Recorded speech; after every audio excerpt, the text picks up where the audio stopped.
to PEP 174. That's PEP or Planet Extra podcast. It's an offshoot of Planet America on ABC Australia, which you can see on Wednesdays at 9:30 p.m. on ABC TV and 8 p.m. on Fridays on ABC News, or anytime you like on iView or Facebook at ABC Planet America, or on YouTube on the ABC News In-Depth channel. On PEP, we cover all the stuff that's too nerdy for TV. If you're listening to us, you can also find PEP on YouTube and Facebook, where you will find timestamps and show notes in the blurb and all kinds of beautiful things like a book list, Dr. Dave's book list. If you leave a comment under those videos, we are likely to see it. You can also tweet us at PEPCHASDRDAVE. That's at PepChas Dr. Dave. If you want to contact me privately, you can ask me on Twitter. I'll allow you to direct message or email me, or you can just contact me on Facebook directly. But for now, let's reacquaint ourselves with the man who never, ever raises the stakes on inconsequential views. I'm talking about Dr. Pepper himself, Dr. David Smith. Thank you very much. Yes, I'm Dr. David Smith. I'm an associate professor at the United States Studies Centre at the University of Sydney, but I do not speak for either of those institutions. Now, I'm not the only Australian academic who's been putting myself out there in the last week. I don't know if Raygun made a similar disclaimer on behalf of Macquarie University. I suspect not, which means Macquarie University is responsible for her innovations in breakdancing. I'm sorry, that's how it works, Macquarie. That's how it works. You should have listened more to Pep. Yes. We actually talked a little bit about her last week, which is why the correspondence is filled with Raygun.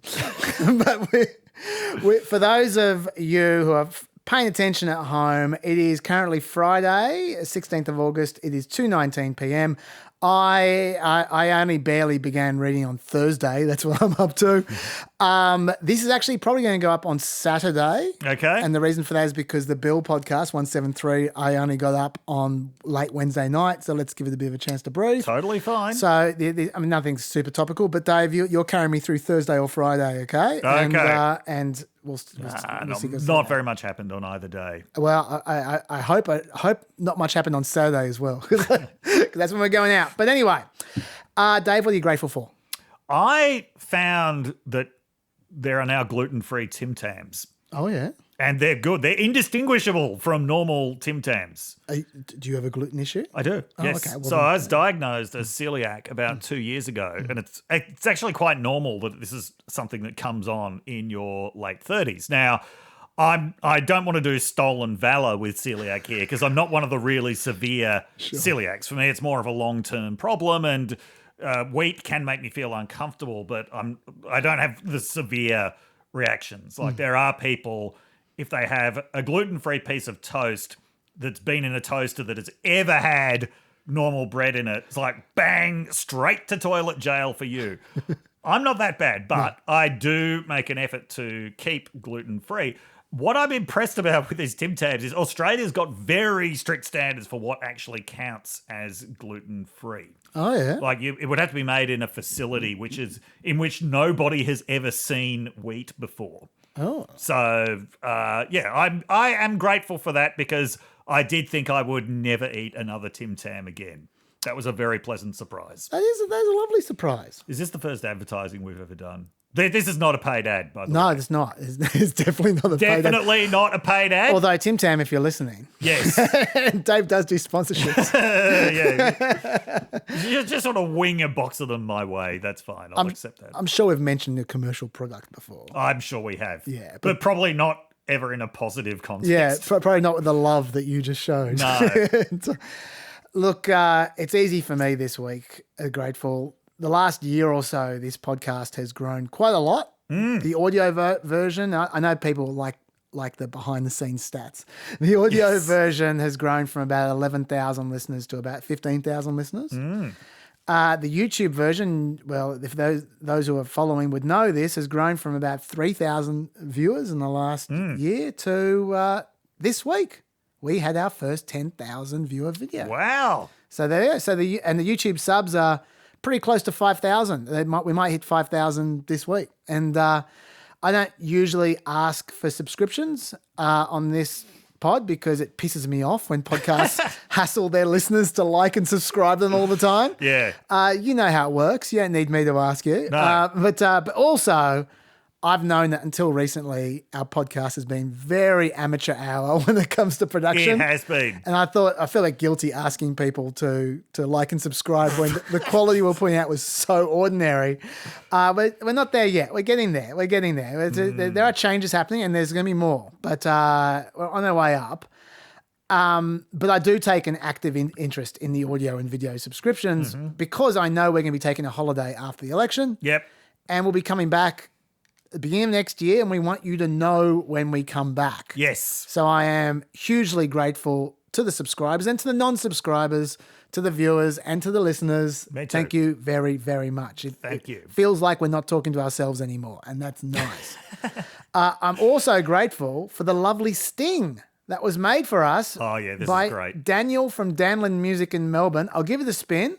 You'll know what this is referring to.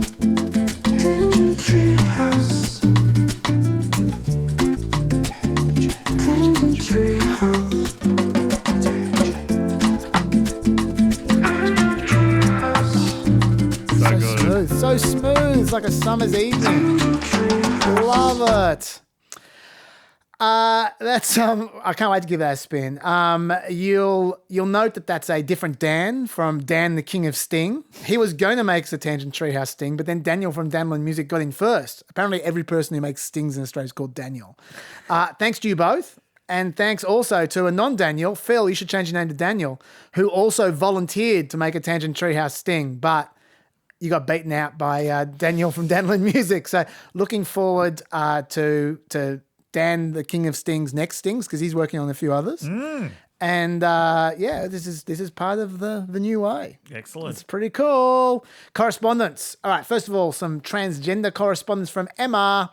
Why do you two think that transgender issues have become such a culture war topic in the US? Even in ostensibly more transphobic countries than Australia, the style of unashamed contempt for trans people that is shown by some Republican leaders, including Trump himself, is quite rare.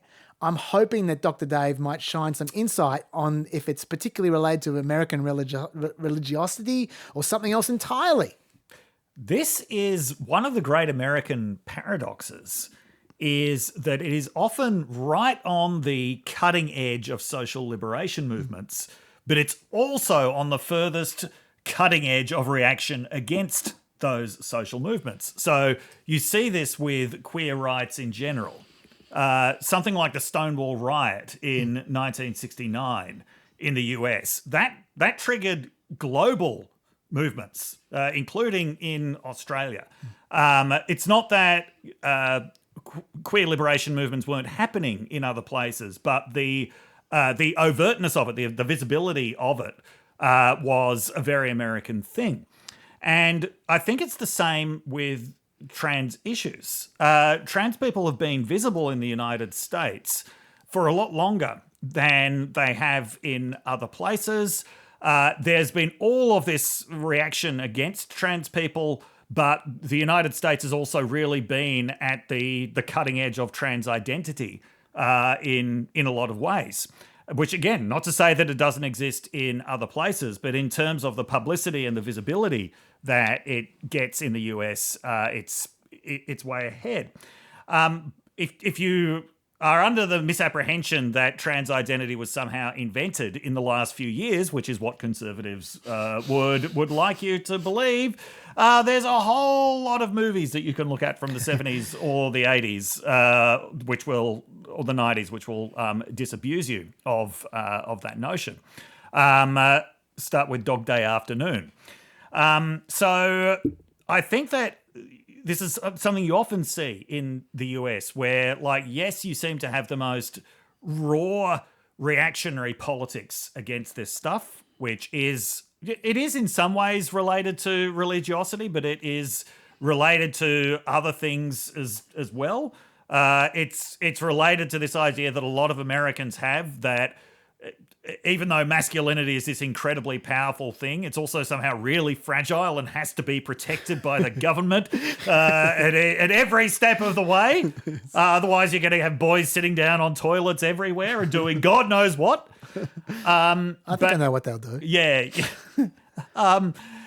But you do have that, but at the same time, it is often the cutting edge of progress, and you see this around all kinds of issues in the United States. So that, I would say, is why this is what raises the temperature on these issues. That was brilliant from Dave, because I didn't word him up on that question. That was completely off the top of his head, so that was very good. I got an answer to that question as well, which is not as good as Dave's, even though I prepared it.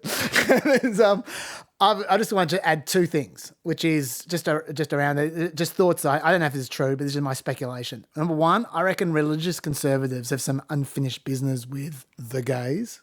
They were having a good old hate at the gays' expense as recently as 2004. Yes. And within, a decade, a conservative Supreme Court told them to pull their heads in. Yes. Right? Things changed really fast in the 2000s. And I think a lot of them would have been annoyed about that. And they would have, the whole society would have moved on before they were finished. And I think trans people might be bearing the brunt of that annoyance. Oh, yes. Yeah. And they are. That'd be the first thing. And the second thing is, I think there's sort of a hint of not this time about some of the reactions from social conservatives. Yep. And number two, transgender issues often specifically overlap with kids' issues for whatever reason. And Americans have long had, I think, a strong reaction against what they see as people messing with their kids. They treat their kids like property. Like, these are people who homeschool and who have a real sense about their kids aren't separate people. Their kids are their kids. And so I think they're particularly quick to anger when they see kids as being involved in a culture war issue, which I think that's part of it as well. I'd say. But anyway. Which they involved them in. Yeah, I know. Yes. So, anyway, Walz correspondence. Lots of feedback on this. I did have to rush at the end my Walz section trying to remember what we talked about because the card cut off in the last 15 minutes of the podcast. Oh no. Yeah, and but anyway, I'll split it up into sections. Some of the feedback. Firstly, about the clip where Walz referred to the weapons of war that I carried in war. I said that wasn't a big deal because he probably misspoke unless more examples come out. So far, they haven't. But yes, he was never in a combat situation. That's true. He was guarding an airport in Italy. Now, Daniel says, when Walz was deployed to Italy supporting the Iraq-Afghanistan wars, it was unlikely as comfortably safe as you implied. Overseas bases do get targeted in war. So not combat, as it turned out, but likely still carry a firearm knowing he might need to use it. I think that's fair. Okay. I think that's reasonable. Fair enough. And also, people shouldn't diss guarding an airport in Italy because you're still a vital part of the war. You're part of that war. Yeah. Supply chains are the most important part of a war. That is right. Right. And so he was literally in a war. Now, even if he said he misspoke, which he did, the campaign said that he misspoke. It was still technically accurate anyway. He was carrying a weapon in a war. Yes. So there is that as well. His rank, there's the next part. I made the point that while he did serve as a command sergeant major, he didn't retire as a command sergeant major because he was demoted after not completing his course components, right? So that was technically inaccurate to say he retired as a command sergeant major. Yep. Bazza sent us a facts versus fiction tweet from VoteVets, right, which is a progressive organisation. Now, it said, I'm going to quote bits from this facts versus fiction tweet. Fiction. Tim Walz is using a rank he didn't attain, and that is stolen valor. They're saying that claim is fiction, right?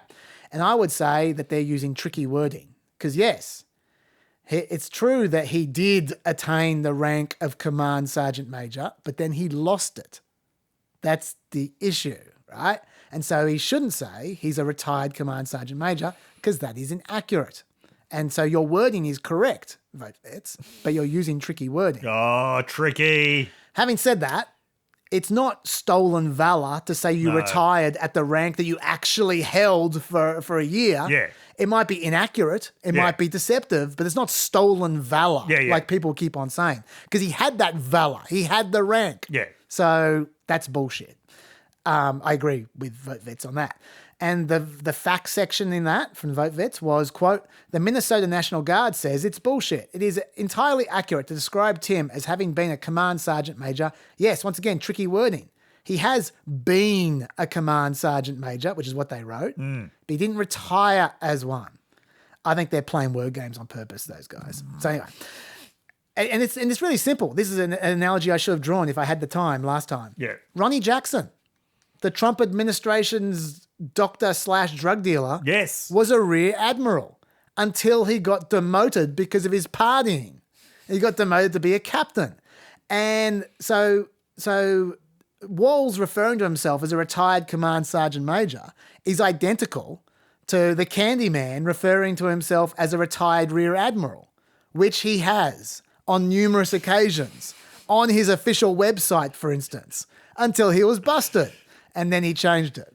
So if JD Vance wants to go around accusing people of stolen valor, he should head over to Ronnie Jackson and start pointing the finger over there, because that's exactly the same scenario. And for those who are saying it doesn't matter, I mean, like I said, when I talked about this the other day, I don't think this particularly matters either. I think it's very technical. No. But I can see how military guys might get their back up about that because they care about ranks, right? Either way, let's just be accurate. Yeah. Anyway. And the final one, leaving your team in the lurch point, right? This is where he retired to run for Congress. He appeared to go behind one of his commanding officers' backs to do so because he left a few months later than his commanding officer would have preferred him to.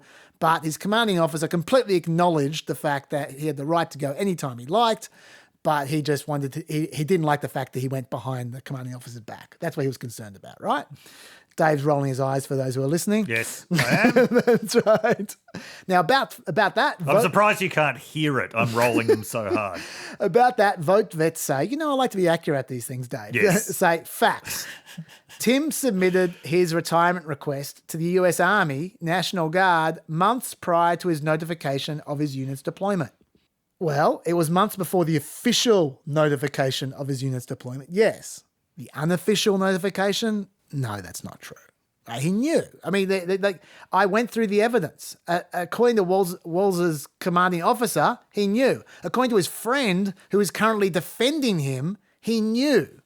So Walz was well aware that they were going to Iraq before he resigned. Not that I think that's a big deal, because it's okay for him. He had an opportunity in a political career and he wanted to take it. It's not about cowardice. It's about taking an opportunity after you've just spent the last 24 years serving in the National Guard. Right? At this point, he's a 41-year-old guy with bad hearing. Totally. And why are people getting upset about him not going to a war which everybody agrees was a pointless war? And importantly, even from his commanding officer, who's the guy who's most disappointed with him, if he just 1 month earlier, when he asked him, are you gonna stay or are you gonna go? If he just said, I'm gonna go, I mean, fine by the commanding officer. It's just he was put out because he went behind his back, right? And the fiction statement on this was Tim Walz retired because he knew he was going to deploy to Iraq, and I agree that is 100% fiction. He did not retire because he knew he was going to Iraq. He retired because he wanted to run for Congress. It's simple as that. Nothing cowardly about this. Nothing cowardly about serving for 24 years in the National Guard. Like MAGA is a cult, noted, that's their name, Walz served 3 times the average length of service, which is 8 years. Good call, MAGA is a cult. And one last comment on this topic from Harry Numbnuts. If you'd been around the military, you'd understand what was going on there. Talking about the commanding officer here. That's a classic pissing contest. I bet the two didn't get along for a long time. Walz wanted the congressional job. The commander, probably you need the details, but it's my strong bet, couldn't have stopped him retiring, but he could have made it a pain. So Walz went around him, probably to some sergeant he knew in personnel, and had his papers processed and forwarded back to the unit as a fait accompli. Especially among high NCOs, there is a frat association. Want a new posting? Call your old mate in personnel. Find out what's going. Call the guy that's leaving. Have him recommend you because you want that posting. I doubt he was concerned about deployment beyond what it would have meant for his career plans. I never served, but I spent a long time in that orbit and I've seen it all. It's absolutely no different to what happens in any huge company, except the personal bonds tend to be much tighter in the military, the friendship's much stronger, and the rivalry's much more bitter. That all rings true to me. Yep. Okay. Worse than the ABC. If possible. Anyway, it sounds like a pissing contest to me as well, I agree. So I'm going to downgrade my language. Rather than saying he was probably sneaky, underhand, or dishonest, I'm going to describe his conduct as tricky and a bit dodgy. There we go. No hanging offence. JD Vance should get his hand off it. Before we leave this topic, I just want to note how Walz is dealing with this because it's interesting. I want to ask you if this is the right way to deal with this, Dave. Because JD Vance is not shutting up about this. He's going on and on and on. And to me, I'll just play Walz's reaction. These guys are even attacking me for my record of service. And I just want to say, I'm proud to serve my country, and I always will be.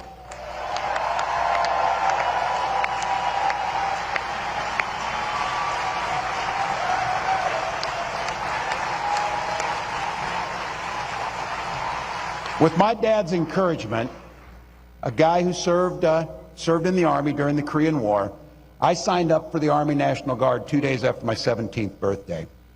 I served for the next 24 years for the same reason all my brothers and sisters in uniform do. We love this country.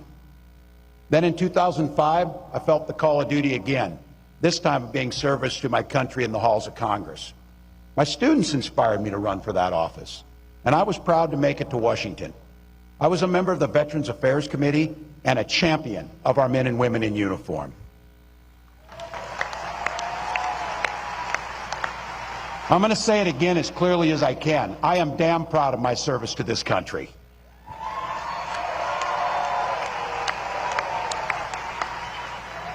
And I firmly believe you should never denigrate another person's service record. To anyone brave enough to put on that uniform for our great country, including my opponent, I just have a few simple words. Thank you for your service and sacrifice.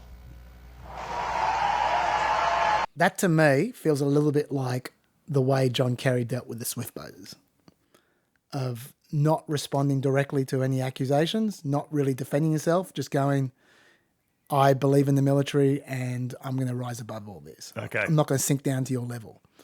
And I think in hindsight, John Kerry wishes that he'd sunk down to their level. There was an interview about this on Politico with, is it Bob Shrum? I don't know.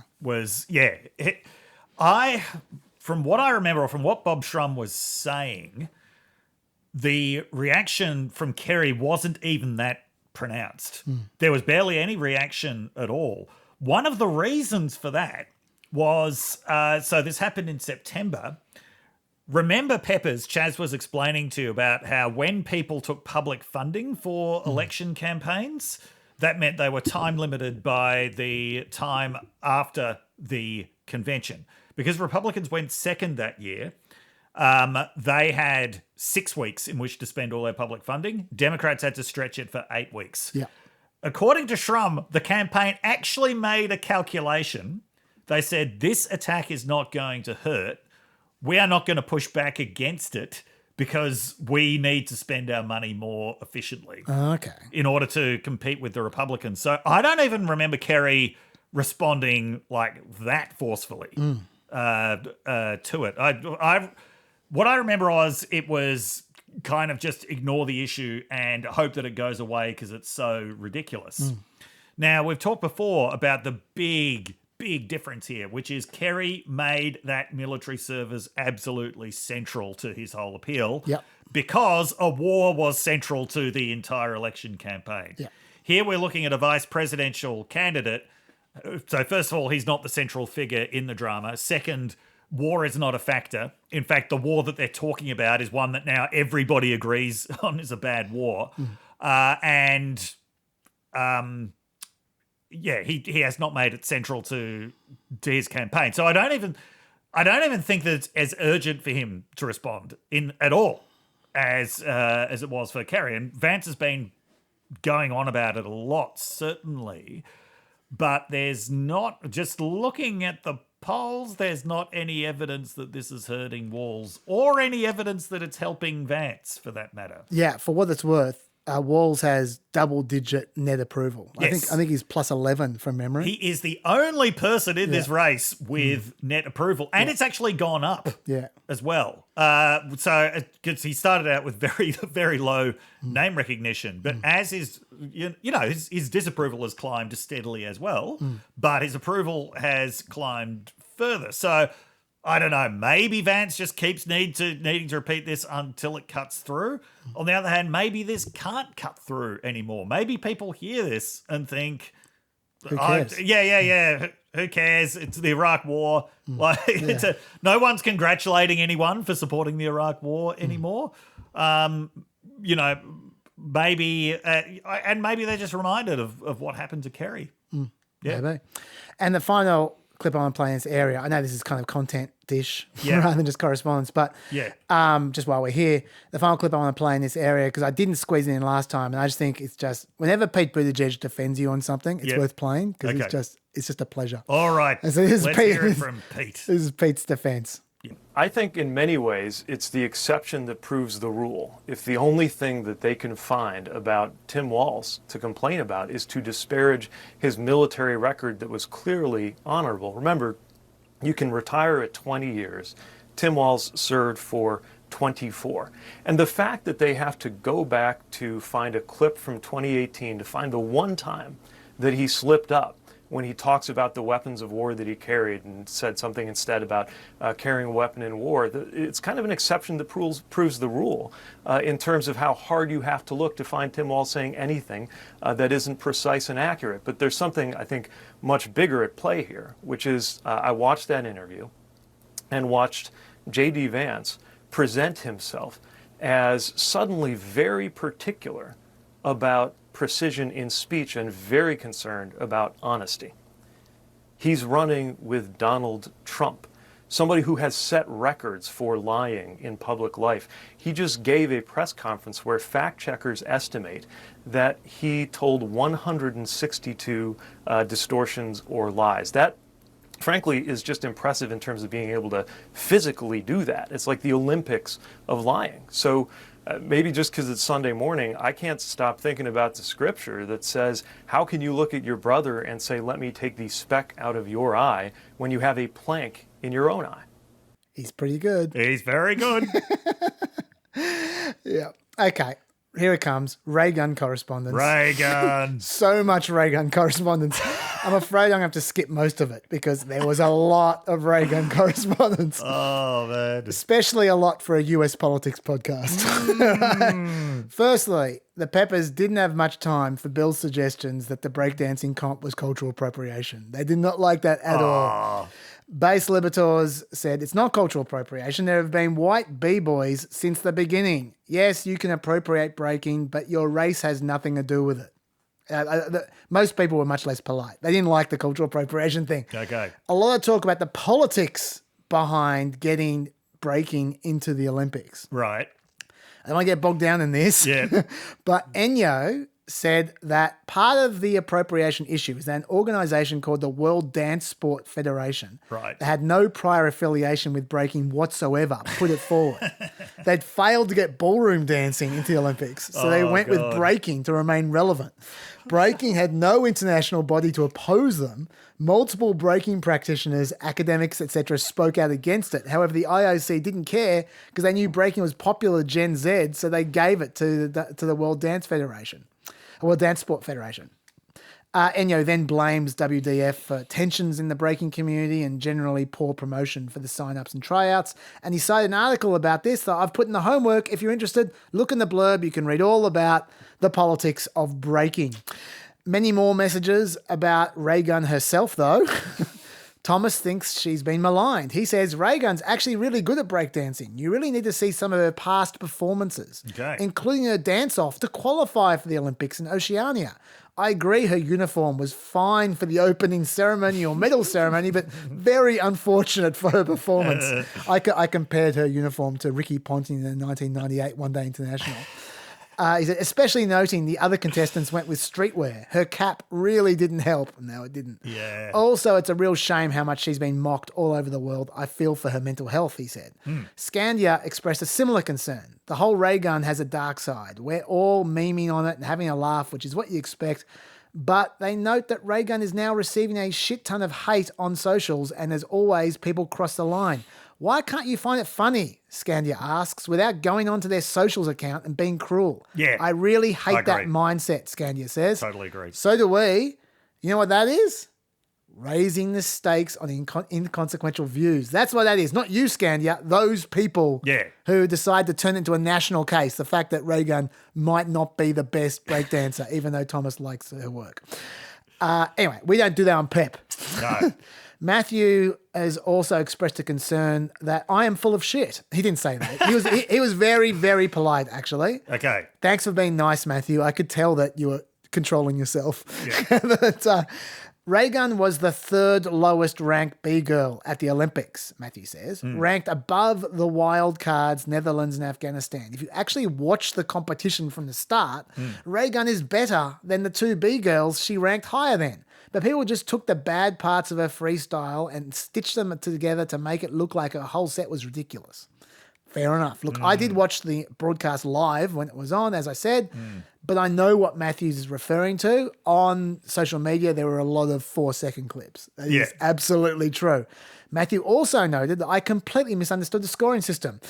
It seemed to me on TV, watching on TV, that there were 9 judges who each just chose a winner, and that was it. Yeah. Like you get 9 points for 9 judges, basically. Yes. Yeah. No breaking down the score into quantifiable elements, nothing like that. Yeah. Matthew says they use nearly the exact same scoring system that you described for the gymnastics and boxing. Each judge has a series of categories which they scored each competitor on a scale of 0 to 100%, meaning that breaking is exactly as subjective as the other sports you mentioned it against. The judges are world-class with decades of experience, and your statement that they're just tossing a coin to decide who wins is based on ignorance. Okay. Raygun came within a few percentage points of each of her opponents for most categories, so while she technically scored 0 points, she didn't lose her rounds by much. I'll happily accept I have no idea, Matthew. No problems. My question is, and I don't know, I'm not accusing you of anything. My question is, with gymnastics and diving, it's not just a score of 8.7. You get docked a certain number of points when you make mistakes. You get a certain number of points for certain routines. You have multipliers for difficulty. There's a lot of complication. Is that the case for breaking? Or is it just for say, I don't know, for one section you get a %? I don't know.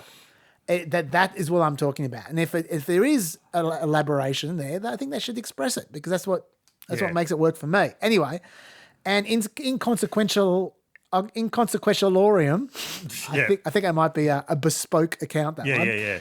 Elaborated on this exact question. So I'll read this out. The main issue is that breakdancing originated as a counterculture movement, with the whole point being that there were no standardized tricks. They didn't want skills that could be assigned a particular score. The organizers of the petition have stated that they respect the diversity of moves, emphasizing that the essence of breakdancing is to draw inspiration from wherever they want. Even kangaroos. The idea of having a group of judges simply determining which dancer was better doesn't seem to align with Olympic scoring standards. Gymnastics, diving, and other sports had to find ways to minimize subjectivity. As a former gymnastics judge, I can tell you that it would be quite difficult to manipulate the scores. First, the difficulty score is a matter of fact and can be contested based on the skills performed. The execution score is also hard to manipulate because there are many judges, and the highest and lowest scores are discarded. So if a judge gives a higher or lower score than deserved, it's limited.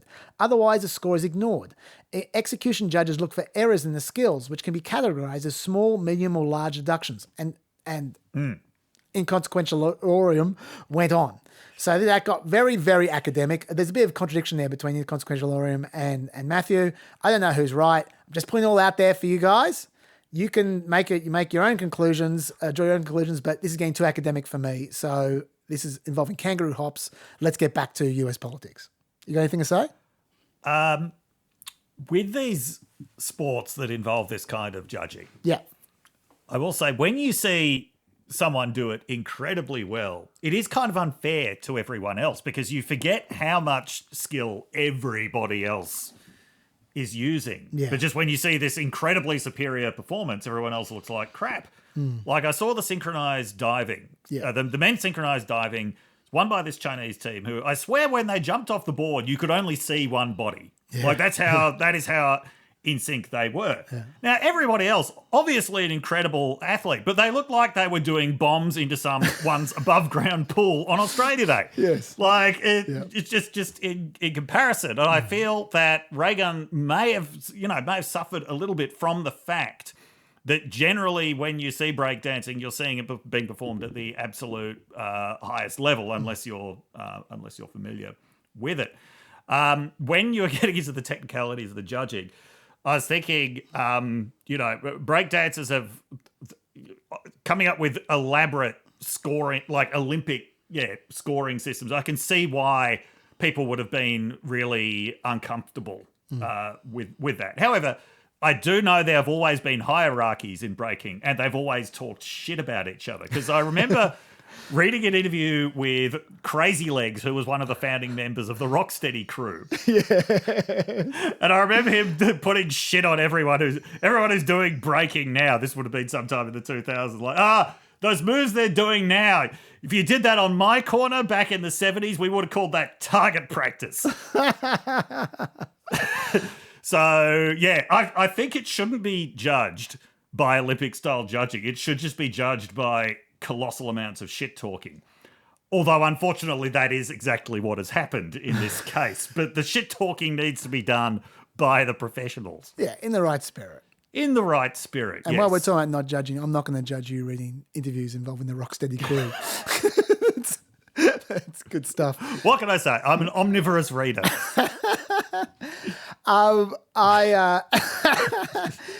I think that's enough correspondence. That was a very long. That's been our longest correspondence for some time. But we're dealing with weighty issues, Dave. We're dealing with Raygun. Yes. Yeah. And we snuck in a bit of content there on the Walz stuff. Anyway, we did. Okay, let's get into Trump and Elon. Okay. I know you got a lot to say about that. So do I. Why don't you start?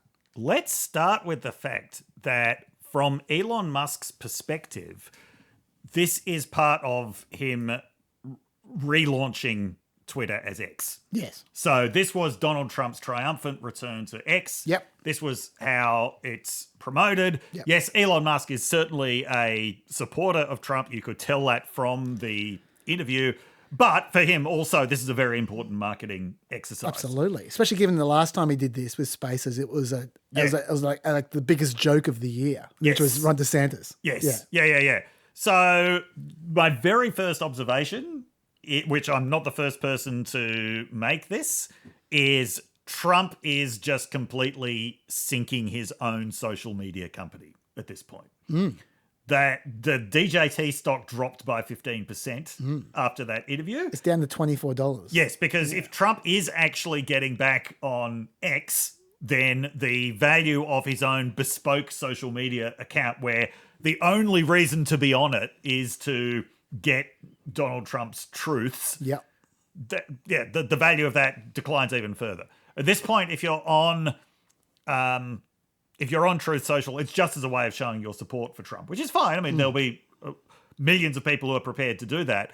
But it becomes more and more evident that buying that stock is also just a way of showing support for Trump. There's no way that this company is ever going to grow into anything. Just to be clear, yes, when we say the stock's currently at $24, remember it started at about $50. Yes, it is. Yeah, so yeah, it's now down to below half the original floating price. Yeah.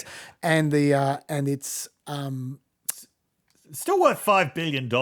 Yeah, which is approximately $4,999,999,000 more than it's worth. Yes, but and Trump's personal stock in that is $2 billion. Yeah, but it's not at the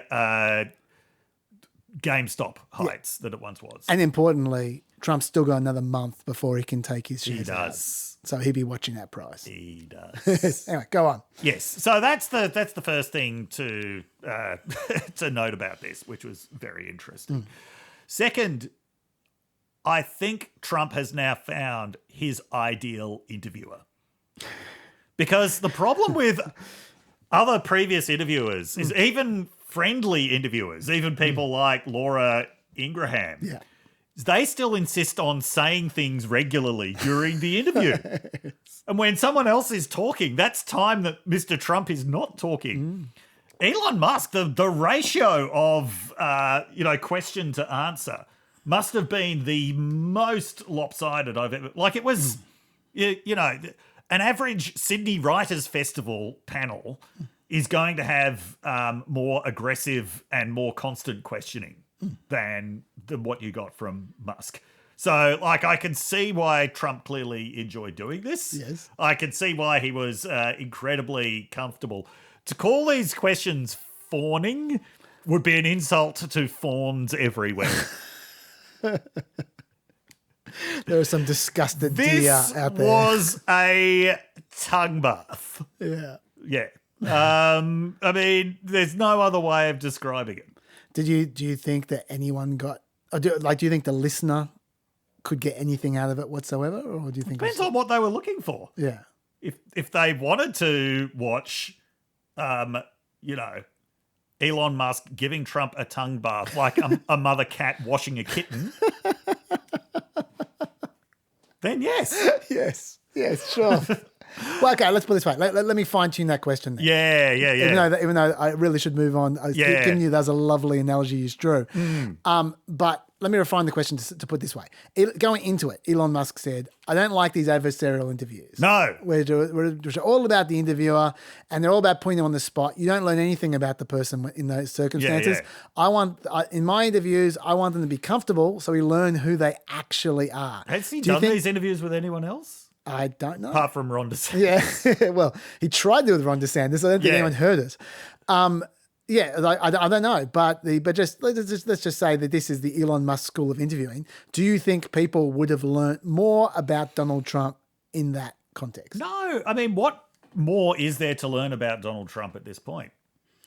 Especially the kinds of people who would have been listening to it. So there were 1.3 million people? I think 1.2. 1.2 million people at the peak of it. I don't think that anyone who was listening to it was like, I want to learn more about this Donald Trump fellow who I have heard about. Look, there wasn't really any new information. There were the things that could potentially be considered new bits but aren't new at all was, first of all, Trump's praise of Musk for firing people because they threatened to go on strike.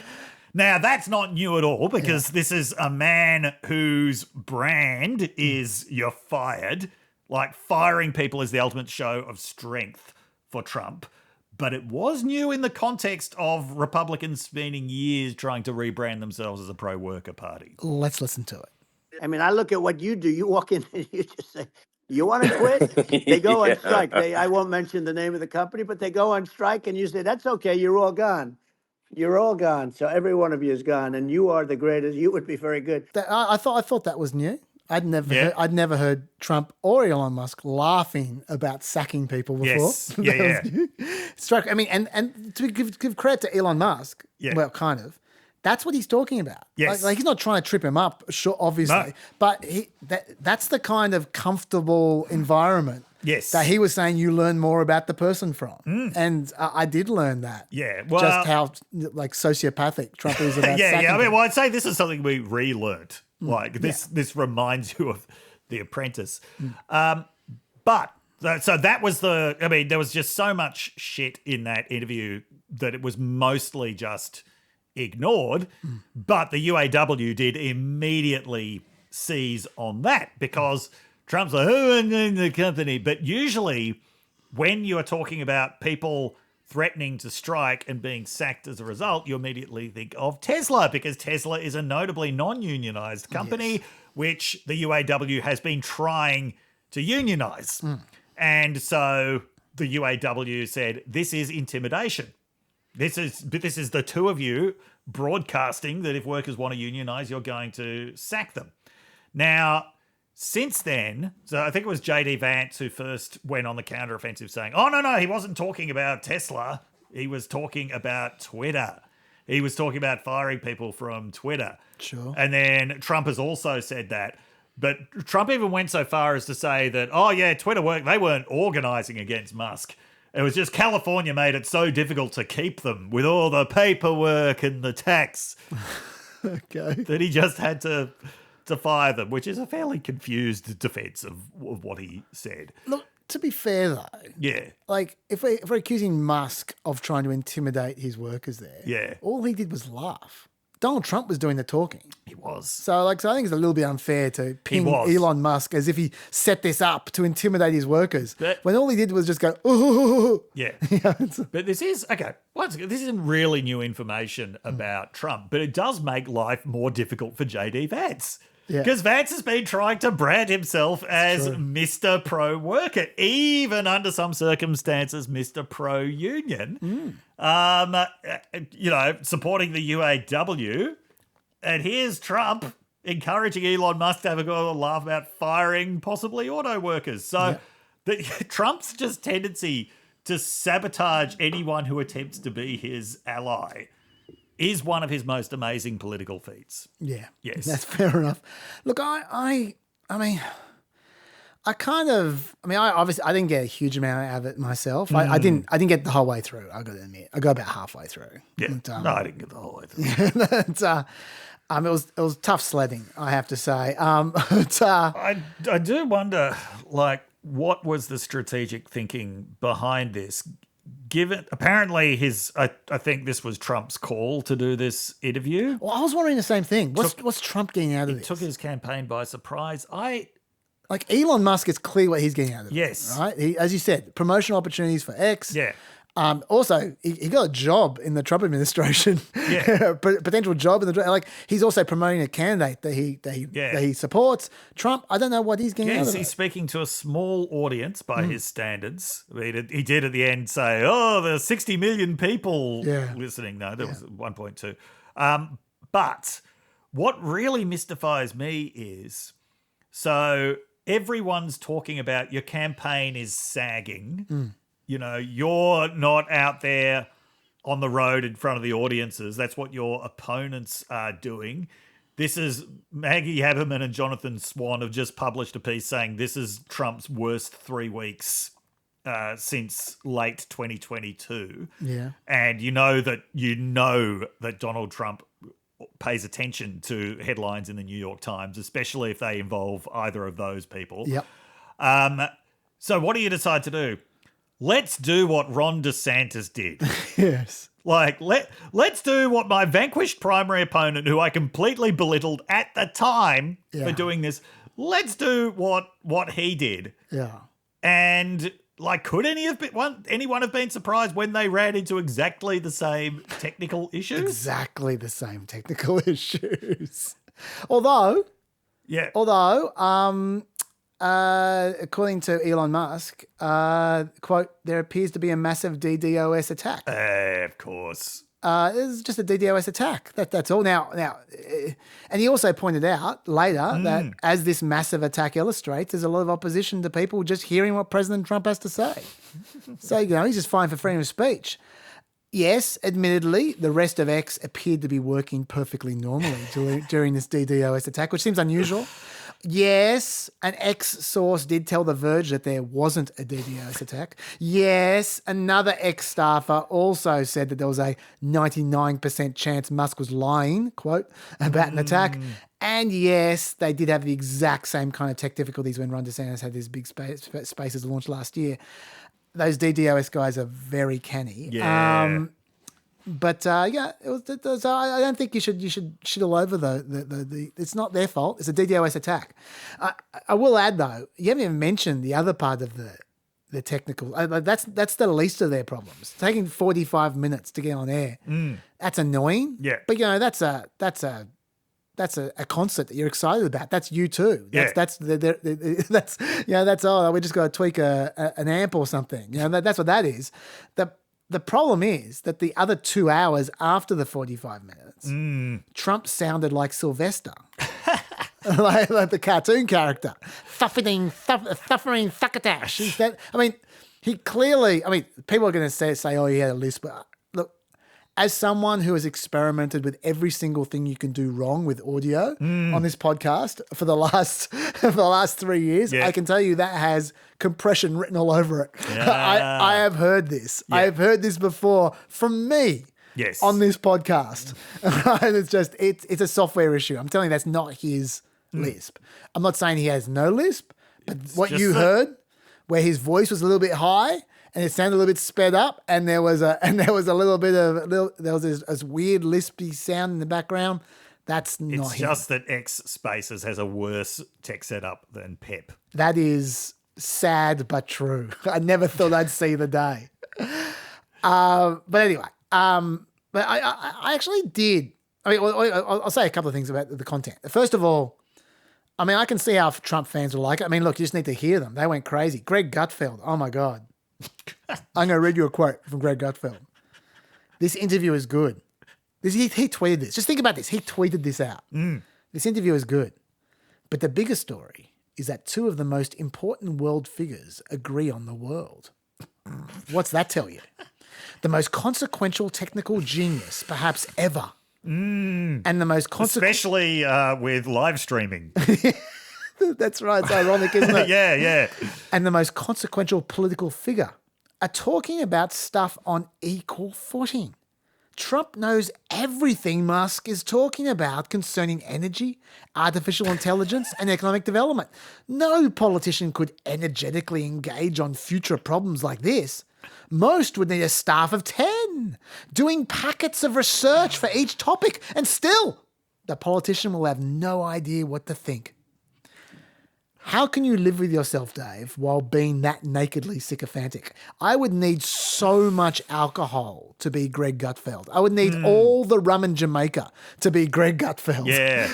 But also, I mean, from the parts I heard of that interview, it wasn't like Trump was engaging with Musk on these issues. Where on the rare occasions when Musk said something substantive, Trump would agree with him as quickly as possible to move the conversation back to himself talking. I've got a great example of that, actually. Yes, yep. And this is actually, there's no sarcasm here. This is actually the thing, the major thing I took out of this interview. I did take out one thing, and it was this. Okay. And it was that I've been wondering for a while that we're acquainted with Trump when someone pays him a lot of money, suddenly seeing the wisdom of that person's views. Yes. Right? Like, for instance, you will recall Trump going up to oil companies and saying, "Pay me $1 million, and and we'll do business." $1 billion. It was $1 billion. Sorry, He's not cheap. Sorry, my fault. Apologies.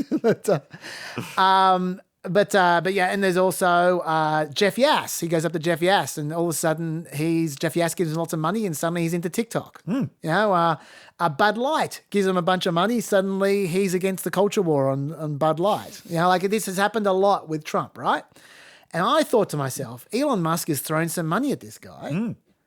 Maybe if Trump becomes president again, we're not going to be so worried about climate change. Yeah. Like for all his flaws, Elon Musk might have changed his views on a lot of things. He hasn't changed his views on climate change, right? And on green tech, right? And so maybe Elon Musk, I mean, this is his business. This is where his cash comes from. So maybe Elon Musk can convince Trump to care about clean tech. He's not going to disavow the oil companies, but maybe he won't treat electric cars with contempt like he has until now. He might not cancel the entire Inflation Reduction Act, like he's threatened to until now. Yeah. And so I was really interested, genuinely, no sarcasm, interested, when I saw Elon Musk give a serious red-hot go at bringing Trump around on green tech. I'm going to play you, apologies, 2.5 minutes now. Okay. So you can skip it if you don't want, okay? But what you're going to hear is Elon Musk, in my view, presenting the best possible case for green tech and climate change concern to Donald Trump in a way that doesn't threaten any of his worldviews whatsoever. It's just taking on board all his assumptions, all his biases, and working with them and justifying everything. And just, as you say, give him a tongue bath to try and bring him around just on accepting that green tech is legitimate. It's not the sort of we're all going to die in 5 years stuff. That's obviously BS. But I mean, my view is if you just look at sort of the parts per million that increments every year, you get sort of 2 or 3 parts per million every year of CO2. I think some of that it's problematic if it accelerates. If you start going from 2 or 3 to say 5, and then there may be some situations where you get just a step change increase in the CO2, and I think we don't want to get too close to 1,000 ppm because that's actually makes it uncomfortable to to breathe. Like just existing in 1,000 ppm CO2 is uncomfortable. That's considered like an industrial hazard, right? Just so it's that's actually, you start getting headaches and stuff. So it's even without global warming, it's not comfortable to live. So you don't want to get too close to that. But I mean, I think we want to just move over, and if I don't know, 50 to 100 years from now, we're I don't know, mostly sustainable. I think that'll probably be okay. So it's not like the house is on fire immediately, but I think it is something we need to move towards. And on balance, it's probably better to move there faster than slower. But like I said, without vilifying the oil and gas industry, and without causing hardship in the short term, I think this can be done. Without, but people can still have, a stake, and they can still drive gasoline cars, and it's okay. It's not. I don't think we should vilify people for it, but I think we should just generally lean in the direction of sustainability. And I actually think solar is going to be a majority of Earth's energy generation in the future, and it's certainly trending that way.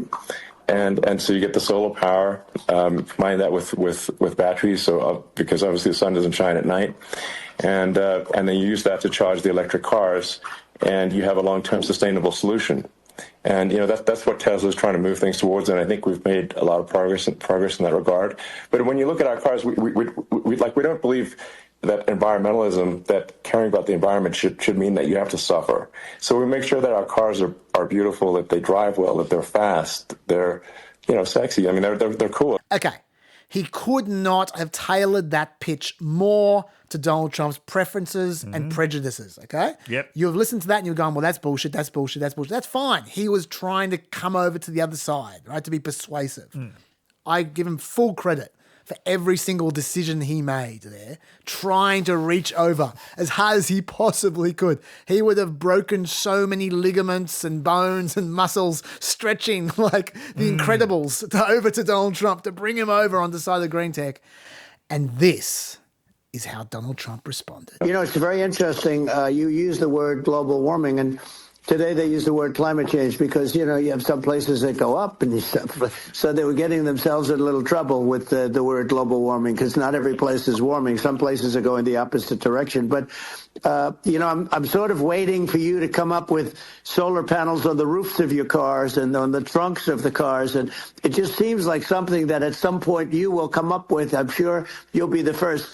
But it would seem that a solar panel on the roofs, on flat surfaces, on certain surfaces might be good. Yeah. At least in certain areas of the country where you have the world, sure, where you have the sun. But I would think, and I have no idea because that's not my world, but I would think that this would be something that would be interesting. But the one thing that I don't understand is that people talk about global warming or they talk about climate change, but they never talk about nuclear warming. And to me, that's an immediate problem. Because you have, as I said, 5 countries where you have major nuclear. So in terms of paying Trump to change his views on things, yes, we've got a bit of an insight this week into how little that actually costs. Trump, according to financial filing, has about $1 million in crypto holdings. Yeah. Right. So when I was like, oh, he's not cheap, actually he is. That's how cheap he is. Yeah. And he's now talking up crypto. Well, be that as it may. That promotional Bible, $300,000. Oh, God. That's what he was paid. Okay. For that. How much can a voice modulation company pay to have him carrying around a voice modulator at all times so he can keep sounding like that? Yes. Yeah, no, it didn't sound great. But look, be that as it may, my point is that Elon Musk did his best, and Donald Trump first to use that ancient talking point about global warming versus climate change, which actually is an attack, but he tried to sell it like a joke because that's the only thing he could think of to say about climate change. That's the only thing he's got in his memory bank, right? So he just tried to reprogram it as a joke. Then he talked about some pointless fictional tech like solar panels on your trunk, just so he's saying something, while he thought about how he could change the topic to something else. And then he moved on to nuclear weapons. Yes. That is his response No to one Elon. ever talks about nuclear warming. Yes, that is his response to Elon Musk reaching over. So what I learned quite seriously is that Elon Musk will not save us. If Trump becomes president again, he will do serious damage to the climate change situation. There is no doubt Elon Musk is wasting his time. That's what I learned. Okay. So there we do you disagree with me? No. No, that's right. Okay, a couple more things about this. We haven't talked about the metrics yet. Oh. You mentioned that Trump said 60 million to Yes. 70 million when there's 1.2 million. Okay. Yes. By the way, 1.2 million, like that's not nothing. No. That's okay. I mean, like you said, he's done better. Yeah. But that's not bad. But yeah, but yeah, Trump said 60 to 70 million listeners. Elon Musk went even better the next day. Have you heard about this? No. This is the greatest metrics ever. Okay. What does he say? He said there were 1 billion views. But this is how he counted those views. Let me tell you. Between 7:47 p.m. and 10:47 p.m., Trump's space post received 73 million views. During the same period, there were 4 million posts about Elon Musk and President Trump's conversation on X, generating a total of 998 million views. So, just to explain for those who are confused by that. I am very confused by this. For a start, when they say there was 73 million views, that's bullshit. Those are X views, Yeah. which for those who don't know means you just scrolled past the video on your timeline. That's a view, okay? Not even 1 second. Just scroll past it. That's a view. So there was 73 million of them, okay? But then they also count the comments about the video. Okay, so that's the replies and the replies to the replies, right? That's any comments about the video at all. They're counting as a view. But then that's not all. Then they're counting X views for those comments. So anyone who scrolled past any comment about the video is counted as part of that billion. That's how they get 1 billion. About 500 million of those would have been from Cat Turd alone, I would have thought. Yeah. It's just worth taking a moment just to wrap your head around that, because that is, I think, the first time in my life I've seen someone use more dubious metrics than Donald Trump. Elon Musk has outdone him on the metrics. It's also worth remembering at this point in time that when Elon took over Twitter in late 2022, it was found that 70% of his 115 million followers at the time were fake. And how did he respond? How? He blocked people's ability to calculate how many fake followers accounts have. That's how he responded. That's Mr. Radical Transparency for you. So there we go. I want to share that as well. Anything else on this? Oh, yeah. I actually want to talk about the controversy about actually whether it should have been held in the first place. Why is it a controversy? You want to cross this? Okay, well, let's talk about this then. All right. There's a few reasons. First of all, Yeah. it was seen that some people said this was essentially a free ad for Trump. So, I see. From a campaign Right. finance point of view, Yep. it shouldn't be allowed to be held. Yep. That's the first thing. The second thing is Washington Post reporter Cleve Woodson suggested that because there was the chance of dangerous misinformation for an interview with Donald Trump, that maybe the government should have stepped in and stopped it. This is him asking Karine Jean-Pierre that exact question. Elon Musk is slated to interview Donald Trump tonight on X. I don't know if the president is going to tune in. Feel free to say if he is or not. But I think that misinformation on Twitter is not just a campaign issue. It's a America issue. What role does the White House or the president have in sort of stopping that, or stopping the spread of that, or sort of intervening in that? Some of that was about campaign misinformation, but it's a wider thing, right? I'd say the role that they have is nothing, personally.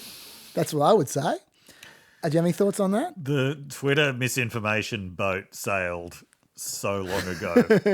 It's now gone off the edge of the world, which is flat, by the way. Yes. Meanwhile, the European Commissioner for Internal Markets and Services, Thierry Breton, Oh, yes, I saw this. he wrote Musk a threatening letter before it even began. I'll read you parts of it. As the individual entity ultimately controlling a platform with over 300 million users worldwide, of which 1/3 is in the EU, that has been designated as a very large online platform, you have the legal obligation to ensure X's compliance with EU law and in particular the DSA, the Digital Services Act in the EU. This notably means ensuring on one hand the freedom of expression and of information, including media freedom and pluralism, are effectively protected, and on the other hand, that all proportionate and effective mitigation measures are put in place regarding the amplification of harmful content in connection with relevant events, including live streaming, which, if unaddressed, might increase the risk profile of X and generate detrimental effects on civic discourse and public security. This is important against the background of recent examples of public unrest brought about by the amplification of content that promotes hatred, disorder, incitement to violence, or certain instances of disinformation. He goes on, you got the flavour.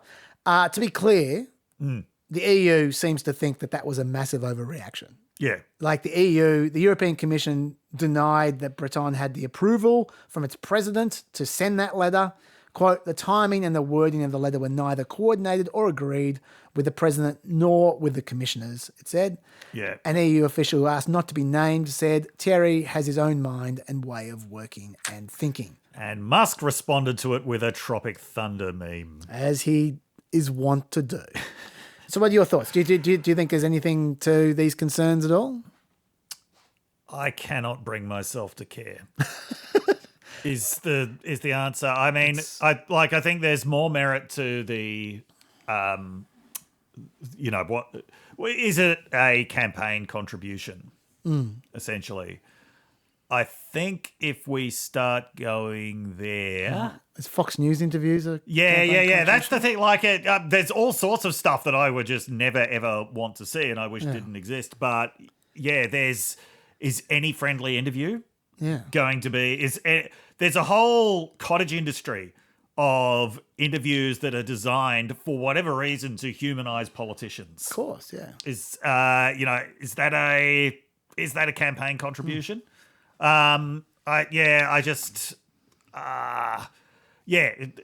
are all kinds of announcements that politicians make that could be construed as part of a campaign. Yeah. I think it's like, I understand the logic and I understand the good fight that people are trying to fight to maintain some kind of boundaries of decency, some kind of barrier against misinformation. Yeah. But I just feel this is no longer the place to even try to have that fight. Like, it's. At least they had the decency to make Trump sound like something was horribly wrong. Yes. That's a warning. Yeah. I mean, that's the other thing. Like, when I heard that this was going to happen, my reaction was not, oh no, so many people are going to be persuaded by misinformation to do and think things they otherwise would not. It's like, no, Musk is using his privately owned echo chamber to promote someone that he likes and someone that he wants things from, and to promote his own website. Yeah. The only danger that I could see to this was to Trump himself. Yes, I agree. It was that technical fuck-ups were going to make him sound ridiculous. Yeah. And, it wasn't that bad in the end, but it could have been way worse. Yeah. But, I don't want to, I don't want to degrade the efforts of people who are trying to fight these fights.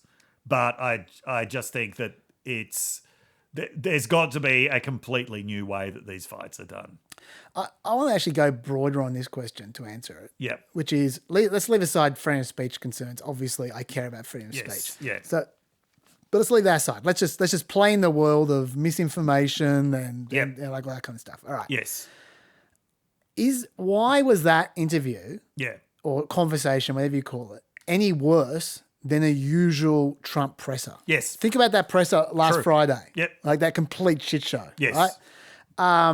That presser was also filled with Trump bloviating about whatever he wanted, regardless of the question. Yeah. You know, he was passing on heaps of misinformation. That was the Willie Brown press conference. There was heaps of misinformation, right? That's the one which Pete Buttigieg said that he lied 162 times. Yes. But did you talk about the Willie Brown thing? Yeah, we Bill? did. Okay, We did, good. yeah. I'm glad you covered that. Yeah.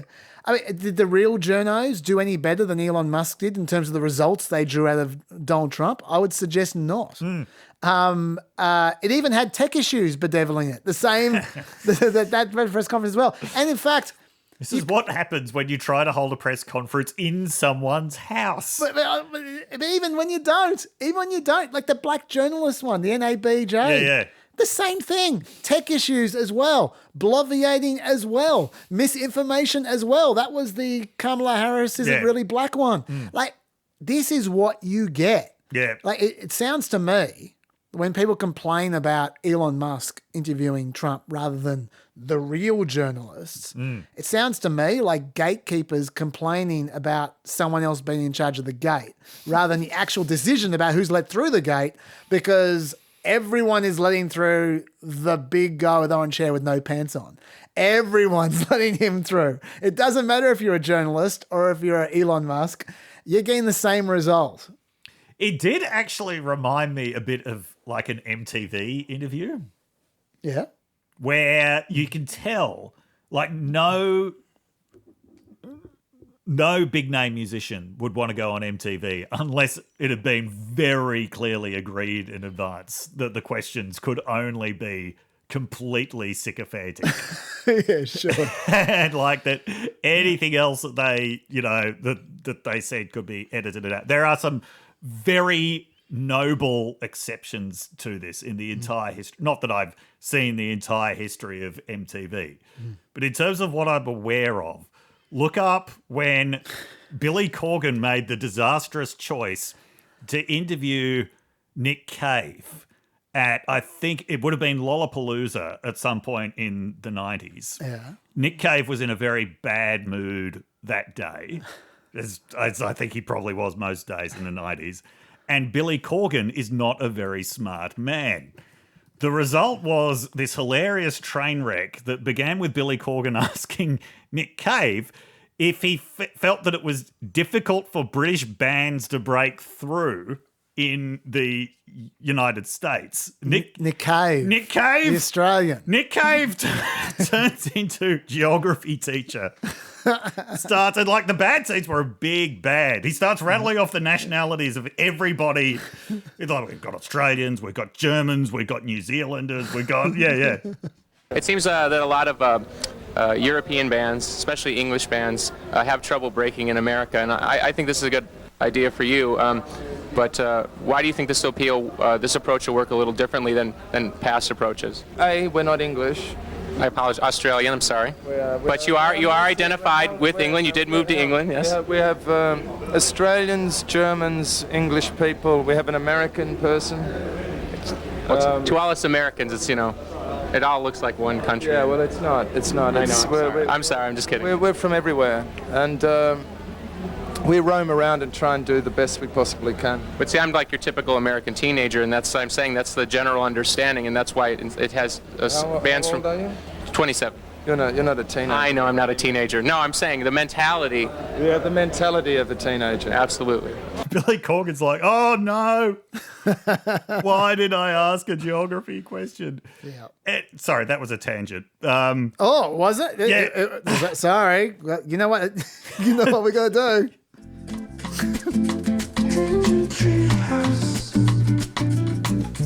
I love this sting. Okay, I'll turn it down. Yeah.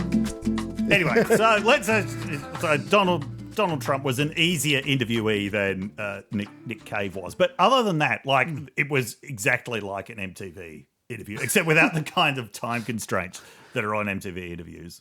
And also, much inferior technology to that which was around in the 1990s. Yes. Yeah, exactly. Yes. Just to finish off this thought, though, about the fact that no matter where you go, no matter who's doing the interviewing, you're getting the same result from Trump. Yes. That I think I want to take one more step back, and that is Trump is not the first person that we've had who's a bit crazy running for office. No. Right? There have been plenty of them. Yeah. And there are plenty of these people who, when you interview them, and no matter who's interviewing them, you get the crazy, right? But Trump is the first time that crazy person has been taken seriously. Yes. The problem is us, the people who are taking him seriously. And when I say us, I mean the Republican Party. Like, that's the problem. That's the problem. If he wasn't an at least equal favorite for the presidency, that wouldn't be a problem. That's true. It would be entertaining. It's not Elon Musk's fault. It's not it's not the journalist's fault. No one can control him. But someone who can't be controlled Yes. probably shouldn't be running for president. Probably. Or it's not taken seriously. Yes. Anyway, that's not new. We've been through that, but I just want to just recalibrate it. Well, just a little side. I don't want to play this thing again, but just a little side. One of the things I find most frustrating about Elon Musk is that he is actually our best bet to fight censorship. Like, it's actually true. He is. Like, in that, if you happen to say the things that Elon Musk likes, he's the most effective champion for you in the world. Like, if you are on his political side, he will start pointless lawsuits for you. He's done it plenty of times. He will, just to bankrupt your enemies, he will start a pointless lawsuit just to bankrupt them. He does it over and over again. He does it all the time. He will stubbornly burn billions of dollars just to make a point. That's what he does. He is almost the only person on earth who has both the ability and the willingness to do that. The Dave's looking at me very uncertain. But my point is that he only does that if you're on his side. Yeah. This is my point. So do you really call that an anti-censorship stance then? No, I don't at all. This is where I'm going. This is where I'm going. He's a godsend if you're on his side. Yeah. If you're not on his side, he couldn't give a toss. Lefties get censored and throttled on X all the time. You constantly hear about it. One of Elon's most annoying traits is that he amplifies his own voice on X so that every single user of X is forced to see his doltish musings every time they open the app. It's so annoying. You look at your message, you look at your inbox, and it's full of Elon Musk. I don't follow you, Elon Musk. I don't care what you have to say. Stop doing that. Doltish musings. Sounds like a blog from the 2000s. Sounds like an emo band. That isn't freedom of speech, Elon. That's buying your own microphone. Well, yeah, this is the thing. He did buy Twitter because it was never going to be a great money-making proposition, even if he'd been able to run it properly. He bought it because he wanted to be known as a great poster. It's. I don't think that's why he bought it. That is absolutely why he bought it. No. I think he bought it because he wanted to be Mr. Free Speech. But I think secretly deep down what he wants is for everyone to know he's an awesome poster. I think that's half the reason he wants freedom of speech. So to make sure no one is stopping people from finding out how awesome a poster he is. Yeah, if we're all free, you'll see I'm great. As long as people aren't stopping me talking, you'll see that I'm fucking awesome. That's what I think his mindset is. I mean, I'm not inside his head. I might be wrong. Yeah, you might be right. You disagree with me? I think that Aeschylus and Euripides and Shakespeare together could not have written a more pathological tragedy than the boy who wanted to be the world's greatest poster and spent the most money anyone has ever spent on anything to show the world that he is the world's worst poster. Yes. You're probably right. You're probably right.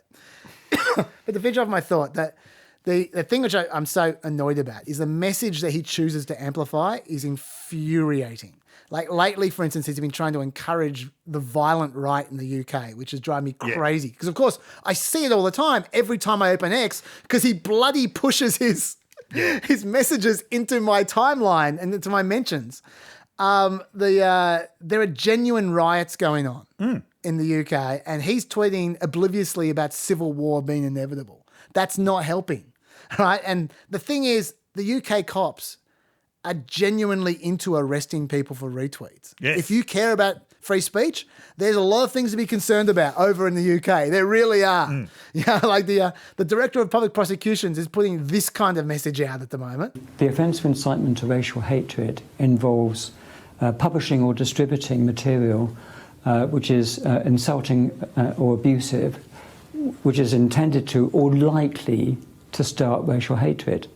So if you retweet that, then you're republishing that, and then potentially you're committing that offence. And we do have dedicated police officers who are scouring social media.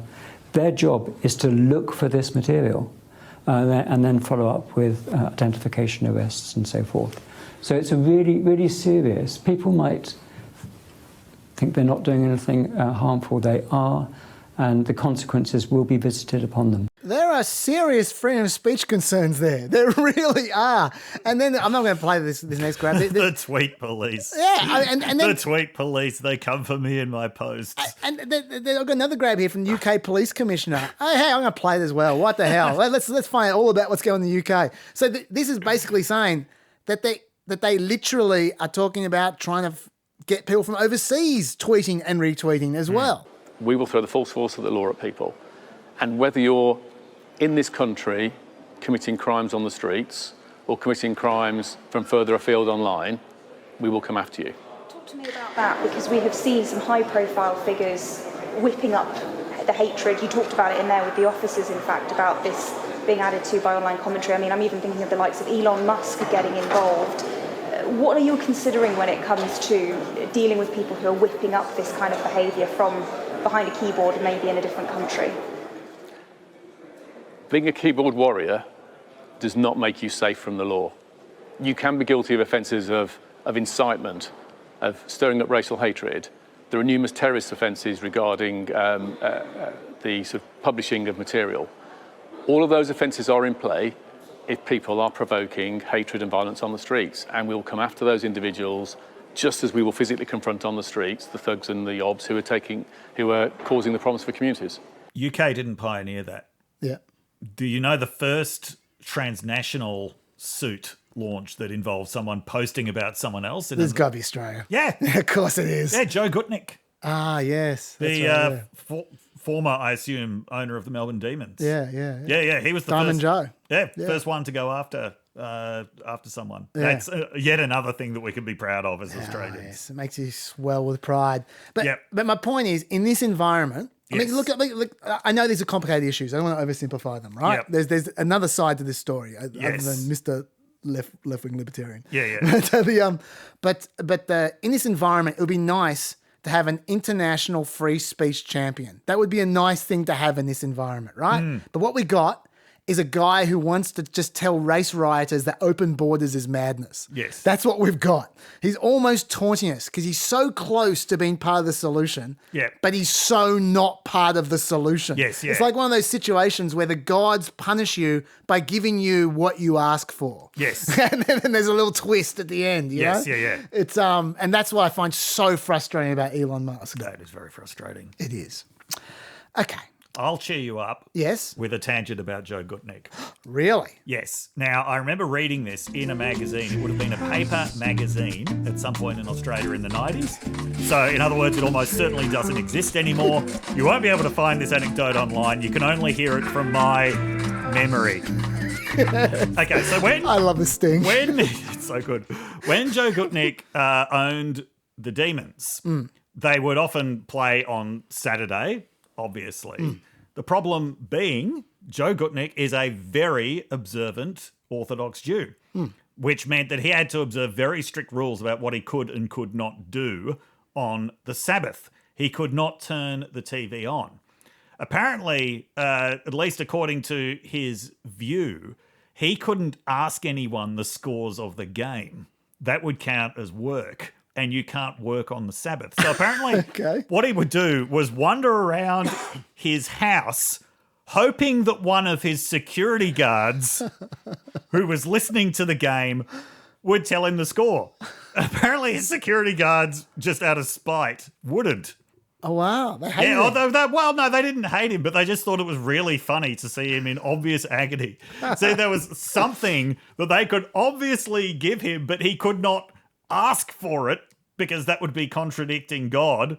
Yeah, I mean, if you're in that very rare position of power as a flunky to one of Australia's richest men, of course you're going to use it.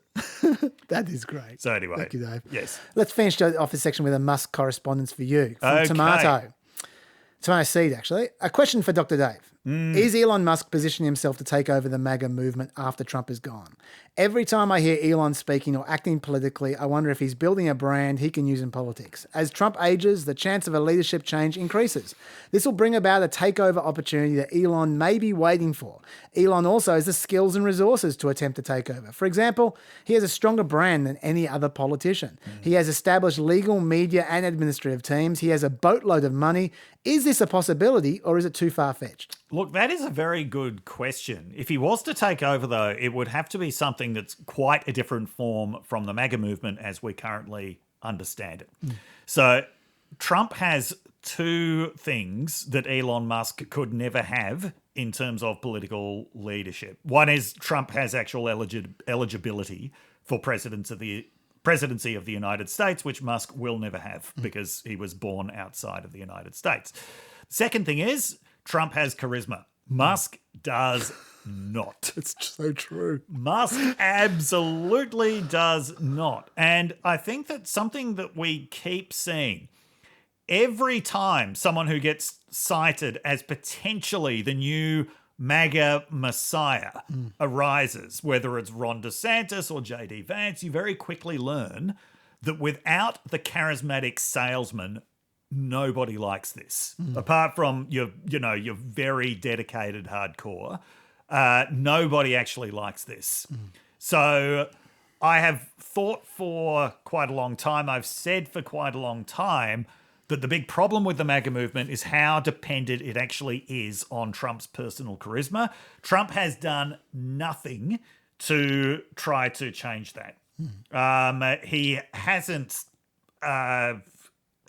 hasn't done anything to decouple MAGA from himself. If anything, he always takes every opportunity to tie it more tightly to himself, that it is completely synonymous with him and his interests. And as I've said quite recently, he openly doesn't care about what happens once he's gone. I can't ever see him saying, this person is just as good as me when it comes to MAGA. This person will lead this movement into the future. No, his whole thing is no one else can do it. So Musk could certainly become the leader of something in some way, but it wouldn't be the political leader of anything. And because he doesn't have the capacity for office and he doesn't have the charisma. So the question is, can basically someone who owns the communication platform become the leader? I don't know. Fair enough. Look, I would, I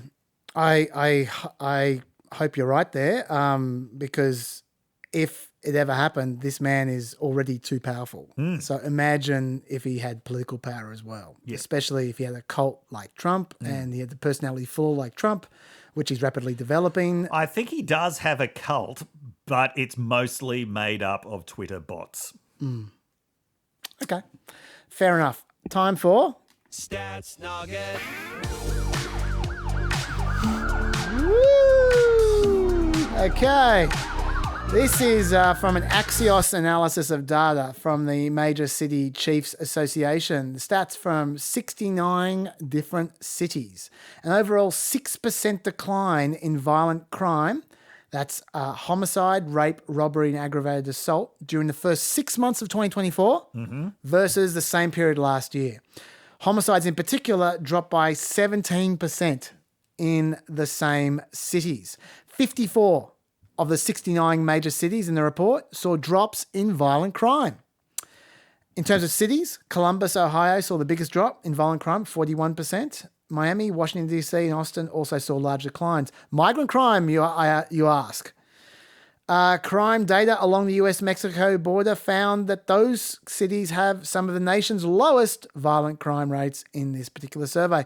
What I like about these stats is that they're comparing apples with apples because cities to the same cities 12 months earlier with the same stat collection methods, perfect. Because there's been a lot of, I think, intentional trickery on Fox News, complaining about the changeover in stat collection techniques by the FBI with their general crime rates. Like but it's 3 years ago, they only had 68% of police stations complying with their new system, and in this case, same cities, same methods, everything's the same, apples to apples.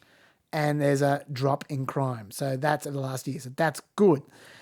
Across 69 cities, importantly. Trump's response, or Trump campaign response. Today, Axios published a ridiculous story claiming that violent crime is falling under Kamala Harris. It's a lie. It may be true. It's not under Kamala Harris. Joe Biden's still president. Anyway, it's a lie. It may be true that in some cities, some categories of violent crime are lower for the first 6 months of 2024 than 2023. But violent crime is still way up compared to 2019 under President Trump. Axios can cherry pick all the crime data they like, but it won't change what Americans know. Our communities are more dangerous under Kamala Harris. Biden's the president. Okay, and then they had a bunch of stat examples. Now, we're worried about cherry picking, are we? Yes. I can tell you picked that up. Yes, yeah. You Look, I thought exactly the same thing when I heard Kellyanne Conway repeating, the famous dictum, like, are you better off now than you were 4 years ago? Except she didn't say 4 years ago. What'd she say? Are you better off now than you were in 2019? Pretty blatant. If Trump becomes president again, he is going to push for laws saying that 2020 never happened. 2020 never existed. If the Republicans take the Congress, they will pass a law that 2020 never existed, for sure. Yeah. For sure. So, yes. Yeah, and what Dave's referring to there, of course, is they just subtly compared 2024 to 2019, not to 2020, when crime went through the roof under Donald Trump. But I am impressed that they managed to make a statement with, as far as I could tell, only one adjective in it. They're really learning. They are dutifully, skillfully, wonderfully learning. But they must have asked ChatGPT, can you make this sound more like a normal person? They were adverbs. Sorry. Apologies to the grammar nerds. Also, those stats that they cherry-picked themselves, they had some stats from 2019. There were plenty of stats from 2019 where the crime was higher than now as well. In fact, a Council on Criminal Justice has a report based on data from 39 cities from the first half of this year to the first half of 2019, showing that most violent crimes, including homicide, are at or below levels seen in 2019. Dave, you want to talk about polling? Yes. Go for it. Okay. So there has been a lot of polling recently. This, I think, is the first time where I think on balance, it really looks like Harris is ahead in the polling. And that's both at the national level, where I'd say at this point, maybe about 1 in every 8 polls is coming out with Trump just in front. Yep. The rest of them are showing Harris in front by a margin of, let's say, 1 to 5 points at the national level. The swing states are still underpolled, which is nobody's fault. It's a very resource-intensive effort to do it. We did have the New York Times Siena poll, regarded as the gold standard, come out that say Harris is ahead by 4 points in Pennsylvania, Wisconsin, and Michigan. Now, those were not the biggest samples. 667 likely voters. So even though they were undoubtedly very well conducted polls, that's still, there's going to be quite a big confidence interval around those numbers. But as we always say, the important thing is you've got to look for movement over time within that poll. The last time those swing states were surveyed, it was Biden back then was significantly behind. Yep. There's also now been quite a lot of polling from the Sunbelt states showing very close races. Some polls showing Harris in front in some states. It really depends on which average you look at. So if you look at the 538, the Nate Silverless 538 average, Yep. Harris is actually in front now in nearly every swing state, except for Georgia. Yep. And not North Carolina either, but incredibly close there. If you look at the Washington Post poll average, which is very, very selective in terms of who it includes, Harris is only ahead in Wisconsin and Pennsylvania. Yep. Although they think she will probably be ahead in Michigan soon. But nonetheless, all of the Sunbelt states have tightened up, and even the Washington Post is saying in their analysis they consider Harris to be ahead at this point. Okay, so the overall picture is Harris is in front, which the best sort of interpretation you can put on that is if the election were held tomorrow, it would be more likely than not that Harris would win. Okay, so let's talk about things that both sides should be worried about at this point. The first point, let's start with things that Harris should be worried about. Okay, one is she's still behind not only where Biden was at this point in 2020, but where Clinton was in 2016. Yep. And you could argue her trajectory is different from both of those. Like by this point, their support was both eroding gradually, but nonetheless, she's behind where both of them were. Bearing in mind, obviously, Clinton lost, and Biden in the Electoral College could have been different if it had been 40,000 votes. Second thing is, Harris's personal approval is very high at the moment. That is, according to the 538 average, it's only +3 net disapproval, which by the standards of basically anyone in the United States, that's very high approval. Yeah. In comparison to that, Trump is 12 disapproval, Vance is 13. So Tim Walz is the only one in positive territory. Okay, so you might think, well, what the hell is wrong with that? Why are you saying that that's something to worry about? Well, it's because there's been this very rapid rise in personal approval that is tied to her taking over from Biden. It involves a lot of the emotional relief of Biden. If her personal approval is that high at the moment, you've got to wonder how fragile that lead that she's got over Trump is actually going to be. Yeah. Like when the personal approval begins to come down to more normal levels, which seems to be for anyone in president or presidential candidate territory is usually about -10.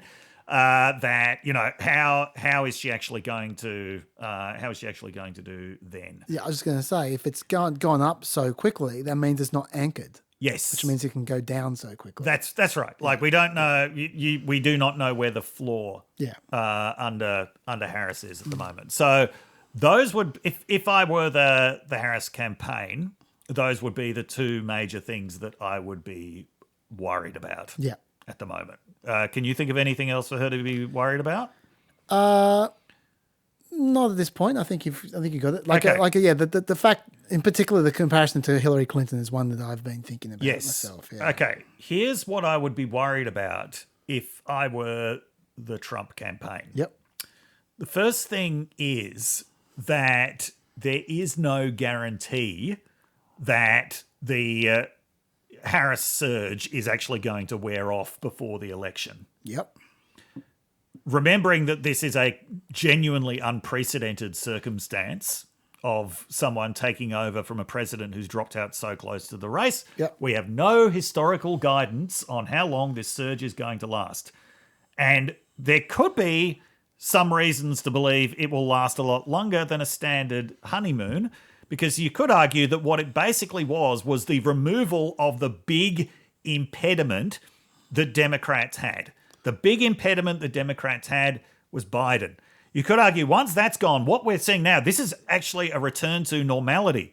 This is a return to the party that has won 5 out of the last 6 popular votes. Can I just give one qualifier to that? Yes. Which is that, I mean, I agree with your point. Yes. But just a slight proviso is that while we've never seen this situation before, where there was a dark cloud hanging over and then it was removed this late. Yeah.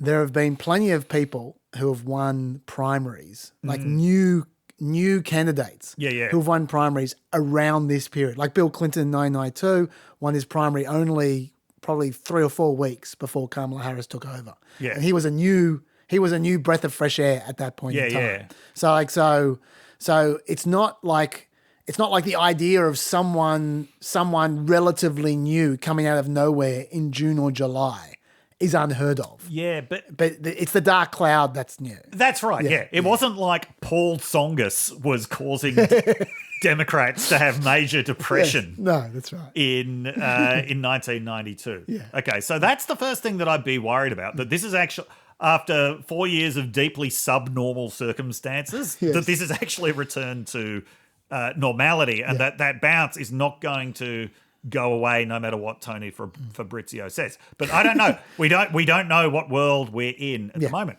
Okay. Second thing is, Trump is also, as I keep pointing out, he's also having an approval bounce. He's at his best. He's at his highest point. He is actually at his highest point because of the assassination attempt. Yeah. Now, again, we don't know. We do not know whether that will fade or not. Certainly, immediately after Trump got shot, plenty of people thought, well, that is the election in the bag, because it was such an indelible image. Yep. And you may not have seen that image for a few weeks, but there are a lot of people who, have it plastered all over the place.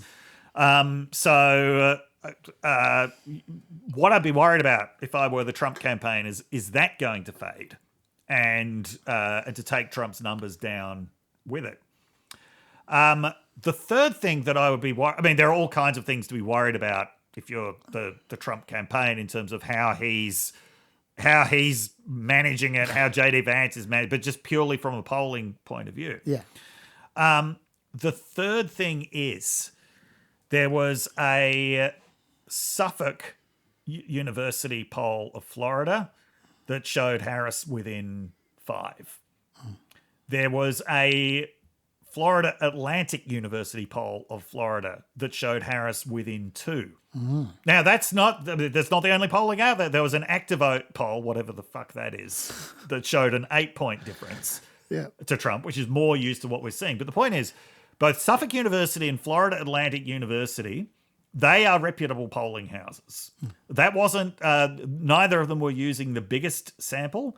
But when you start seeing numbers like that, you're starting to get to the point where a state that you thought was completely safe might not be so safe anymore.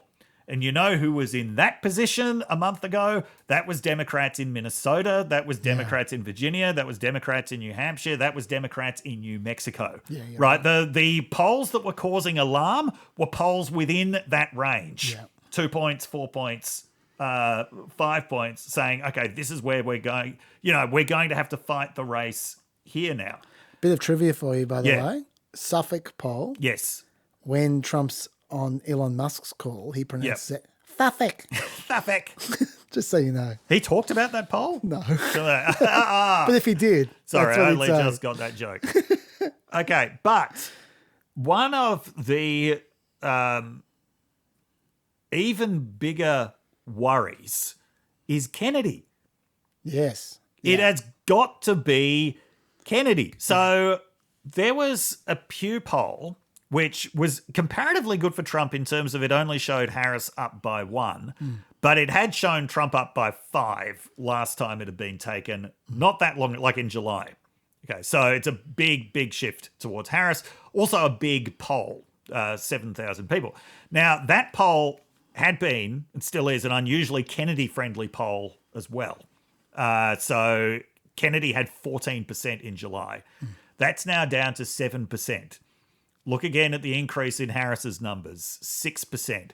She's not taking a huge amount off Trump, but she's taking a lot off Kennedy, which makes sense. A lot of Democrats coming back. This is another reason why you might not think, well, this will just be a honeymoon that wears off.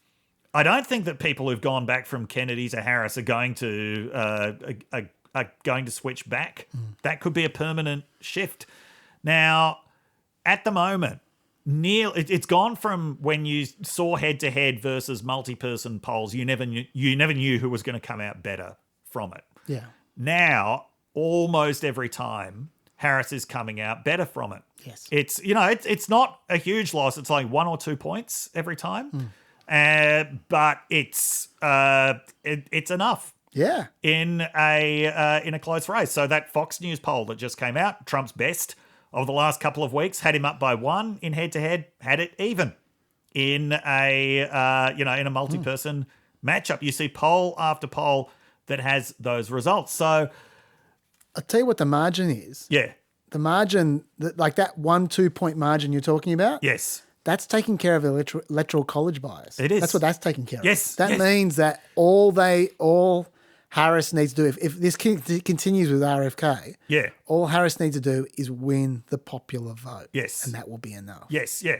Now, it's easy not to take Kennedy seriously because of the fact that he does things like dumping dead bear cubs next to bicycles in Central Park. But you've got to take him seriously if you're Trump.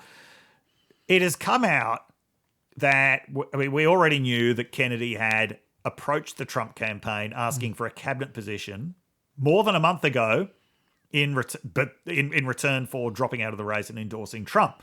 Trump campaign said no. Now, I don't know whether that was because at that point they were so confident of winning anyway that they didn't think they need it. And no, we don't want to do any favors for Kennedy.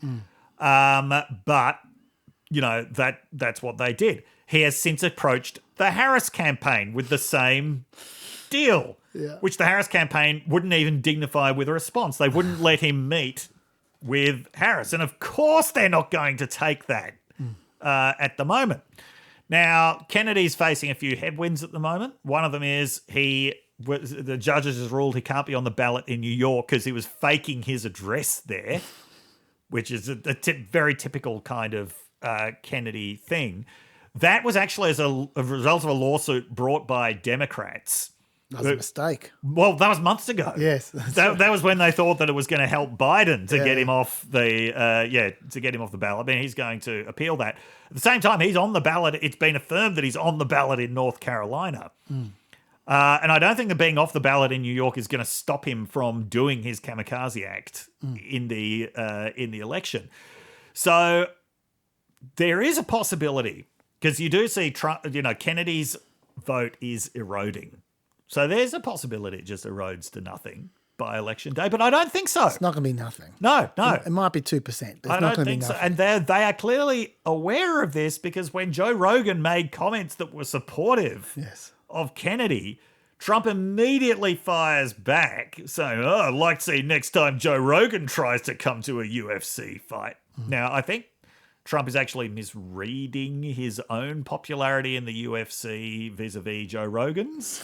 Probably. Joe Rogan is very popular in his own right in the UFC. It's not just because he's somehow tied to Trump. And also, I think he is. I mean, I think you're right about that. And also, I think that Trump might be misinterpreting how much Rogan supporters know about Rogan's politics. Yes. Like in that I'm not a big Rogan fan, but even I know that Rogan's no Trump fan. Yes. Like Rogan was really anti-Biden. Yeah. But he's never let Trump on his show. No. Trump wanted to be on his show. Yeah. Rogan's always said no. Kennedy's been on his show. Yes. So while it wasn't an endorsement of Kennedy, if you asked me, even before these comments, who's Rogan going to vote for? I would have said Kennedy in a heartbeat. Yeah. Of course he's going to vote for Kennedy. Yeah. And I reckon most of his viewers would know that. Yes. And so I don't think they give a toss. I mean, I'm sure, that the MAGA types are angry, but in terms of actual Joe Rogan's audience, I don't think they'd give a toss that he's a Kennedy supporter. Because he's obviously a Kennedy supporter, even if he pretends he's not. Yeah. Anyway. So, on balance, I think that the Trump campaign has more things to worry about from the polling. I've got one to add. Yep. Which is that about 3 days ago, I made the point. I was trying to give the bright side for the Trump campaign. Yeah. Because the polling then wasn't much better. No. And I said, well, at the very least, Trump's ahead on the economy still. And then there came some more polls. Yes. In particular, the FT poll, which I'll put the graph University up. of Michigan. Yes, I'll put the graph up for you right there. That last month, Trump was ahead 41 to 35 on the economy. This month, Harris is ahead 42 to 41 on the economy. Just like Dave said, Trump stayed the same. He hasn't gone down. Yeah. Just Harris has jumped up 7 points. Yes. And now Harris is ahead. And bear in mind, Harris has done zero in the last month about the economy. She's done nothing. Yeah. Like, that's just the result of getting rid of the old guy. Yes. Before she even opens her mouth. Yes. She's going to open her mouth, I believe, today. Well, yesterday when you're listening to this podcast. Oh, God, I hope that she doesn't spend that speech talking about shrinkflation, especially about the cost of living. If she just whines about shrinkflation for an hour, I'll just top myself. Well, there you go. Has Chaz just made a prophecy? Oh, God, no. But yeah, 42% said that is they're not entirely got left Trump. 42% said they would be much or somewhat better off economically if Trump won another 4 years in the White House. They'd be better off. Yeah. 33% said they'd be much or somewhat better off if Harris and Harris, they'd be better off. So they're saying they personally would be better off by 9 points if Trump's president, yet they still trust Harris on the economy more. Yeah. That is not a good sign No. for Trump. It means that she's got room for growth on the economy. Let's see what she says over the next little while. If Yeah. she says anything that's not terrible, I predict that number's gonna that margin is going to go up, and that is bad news for Trump because the economy is really what he needs to run on. Yes. Yeah. Yeah. So you know, finish your thought. I think that's basically it on the polls. Now, when I was talking about things that Harris should be worried about, just to clarify, because you might be thinking, well, obviously one thing that she should be worried about is the way that the polls missed in 2016 and 2020. Is she going to be subject to the same error? That's part of the she's behind where Biden and Clinton were, and we saw how that ended up. So yes, that is definitely something. I would say that anyone in her campaign would not feel comfortable with a lead of anything that is less than 4 points because of the the magnitude of polling error. So, and she's not there yet. Fair enough. Now, while we're talking campaigns, there's still other stuff to talk about the campaign. Like, for instance, What time is it? it's policy time. What time is it? It's policy time. Now, with Bill, we talked quite a lot about the Social Security benefits. No tax on Social Security benefits. Yep. Question. It just goes on, doesn't it? Let's turn. Yeah. No. But we didn't talk so much. We spoke briefly about the no tax on tips. We've talked about that before, but I know you want to talk more about that, the no tax on tips thing. Oh, what I wanted to talk about was the outrage about Kamala Harris stealing this policy from Trump. Right under his nose. Go for it. Talk to us about it. By the way, that was what I suggested that Biden should do. Yeah, remember? I remember we specifically talked about this, and I said, I don't know, you can just completely steal it. Maybe just focus on raising the minimum wage. Why not? And you said, no, just steal it. And that's what they've done. Yes. Now, first of all, it's not like Trump came up with this idea on his own and no one had ever thought of it. No. Unions had been pushing for this for a long time. Yeah. Right. So it's not as if we've got full-blown intellectual plagiarism going on here. But again, not that matters.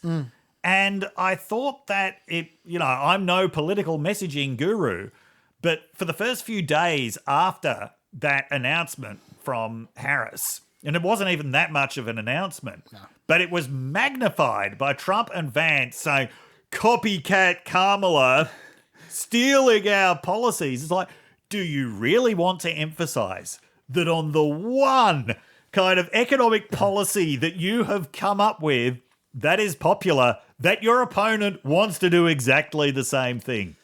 It's a fair call. Is that the sixth nickname, by the way? Copycat Kamala? Was it a nickname? Oh, no, I don't think it was. Oh, okay. Not officially. Okay. Yeah. All right. So, yeah, that just does not seem like very good No, it's not good tactics politics. at all. Politics to me. So, no, there's nothing, there is no problem with her stealing that policy and, augmenting it with, and I'm going to push for minimum wage rise as well.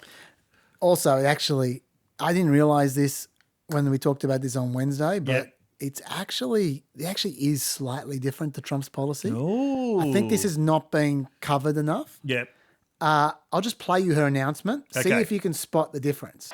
And it is my promise to everyone here, when I am president, we will continue our fight for working families of America.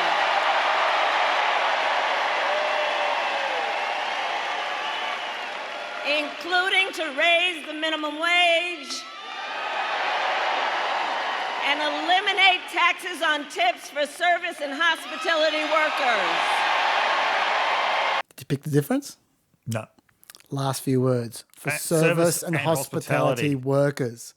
Because Trump just keeps on saying no taxes on tips, no taxes on tips, no taxes on tips. Now, I don't know what the legislation is going to be like at the end. Yep. Because there's never any details in these announcements. Yes, yeah. But if he means that, no taxes on tips, then that just opens. This is something I said at the time. Yeah, yeah. It was why I said it was a bad policy. One of the reasons is because it's going to open the door to endless tax evasion by people declaring everything tips, like hedge fund guys, lawyers, like people, just professionals, just redefining their income as tips. Yeah.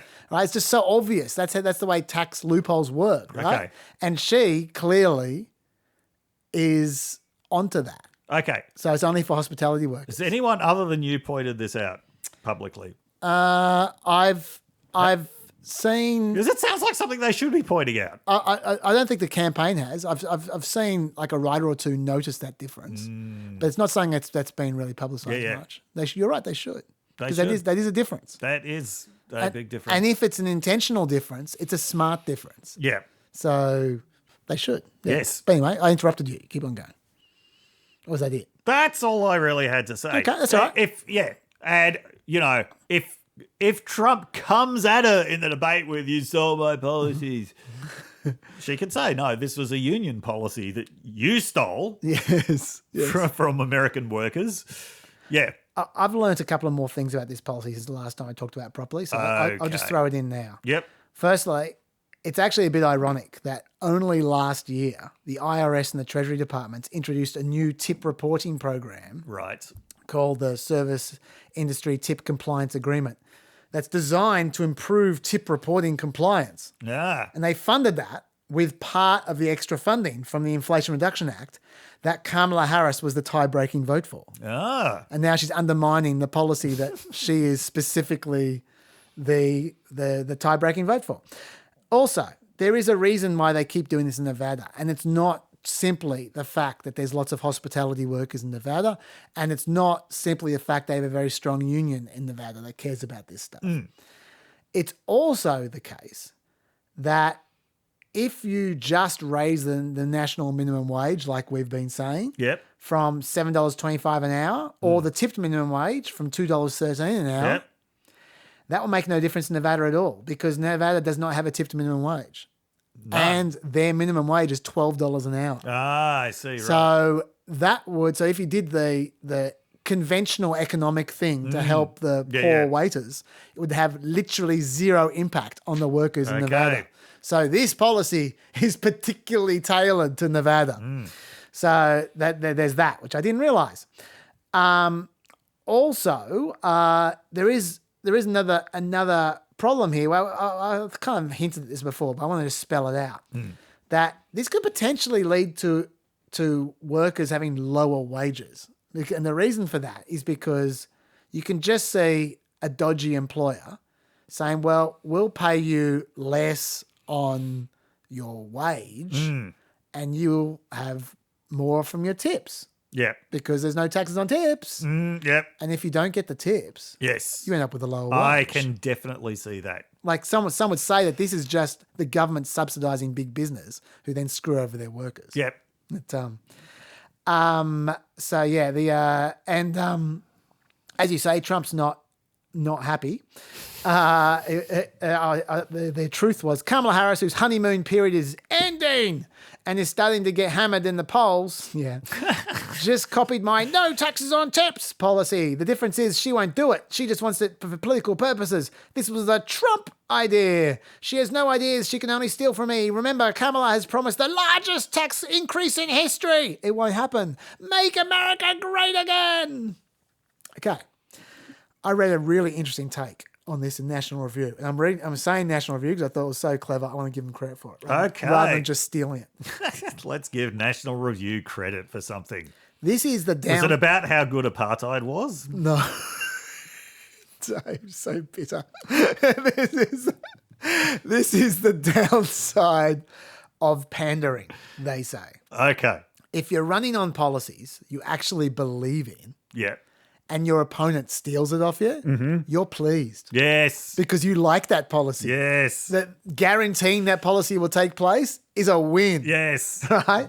Whereas if you're cynically pandering and saying whatever you think voters want to hear, then you're pissed off when your opponent rips you off because you have you don't think the policy has any value on its own other than you getting credit for something that your voters want. Yes. So so run on policies you believe in, and then you can't get screwed.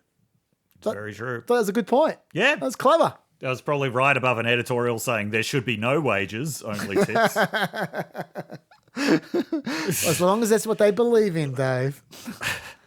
But so you've seen a lot of Trump's allies saying this election needs to be about the policies. It needs to be a policy debate. Like, what fantasy land are you living in where Captain Policies over here is just suddenly going to start only talking about policies? Well, to be fair to them, they would say, well, we've got more policies than Kamala Harris, but that might change by the time this podcast comes out. Good. Because she's got her making her announcement. Most of their policies are things that people don't like. Yeah, well, there is that. Like, this was the one clever thing that they did. Yeah. Yeah, of coming up with a policy that would be unambiguously more popular than what Democrats were offering. While we're talking about strategies and stuff, I know there's a few others that you want to talk about. Like you were telling me about, you wanted to talk about the freedom thing. Yep. Yeah. So there was a study done with admirable speed by David Brookman and Josh Kaller, who are two very good political scientists. Their survey work, the results of it has been borne out very well in the past. And they came out with this very interesting result looking at what messages were resonating with people. And they said that the weird attacks are actually not resonating at all. They're not moving the dial at all. What moves the dial with voters is positive messages about Kamala Harris. Now, with the deluge of discourse about weirdness, what can get lost is that, yes, she was offering a very positive, at least, image of herself and Walz at the same time, Walz at the same time. And so when you look at this surge of support, it can be difficult to separate the effects. But their argument is that it's actually the positive messages. Now, that means there probably will need to be more positive messages that come out. You probably can't go on forever on Biden isn't the candidate anymore. How great is that? Yeah. So I would say the single biggest slogan that they've been road testing is freedom, which I think that's a good one. Now, I could turn out to be wrong. This could be another one that ends up in the dustbin of history, but there are some good reasons for freedom, which both of them have increasingly been talking about. One is that it's a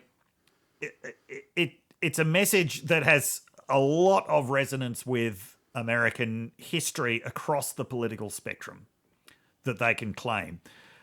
Corey Robin, the Marxist political scientist who wrote The Reactionary Mind, has been arguing for ages that the left needs to reclaim freedom as its own message. There is actually even a sense where you could argue that freedom has more left-wing than right-wing connotations, which might sound weird because, the freedom is often associated with no tax and as many guns as possible. But the classical right-wing language around this stuff is actually liberty. It's the idea that you have these natural rights that no one can take away from you, that you have these privileges by virtue of being an American and the government can fuck off, right? That's liberty. Freedom discourse is very different.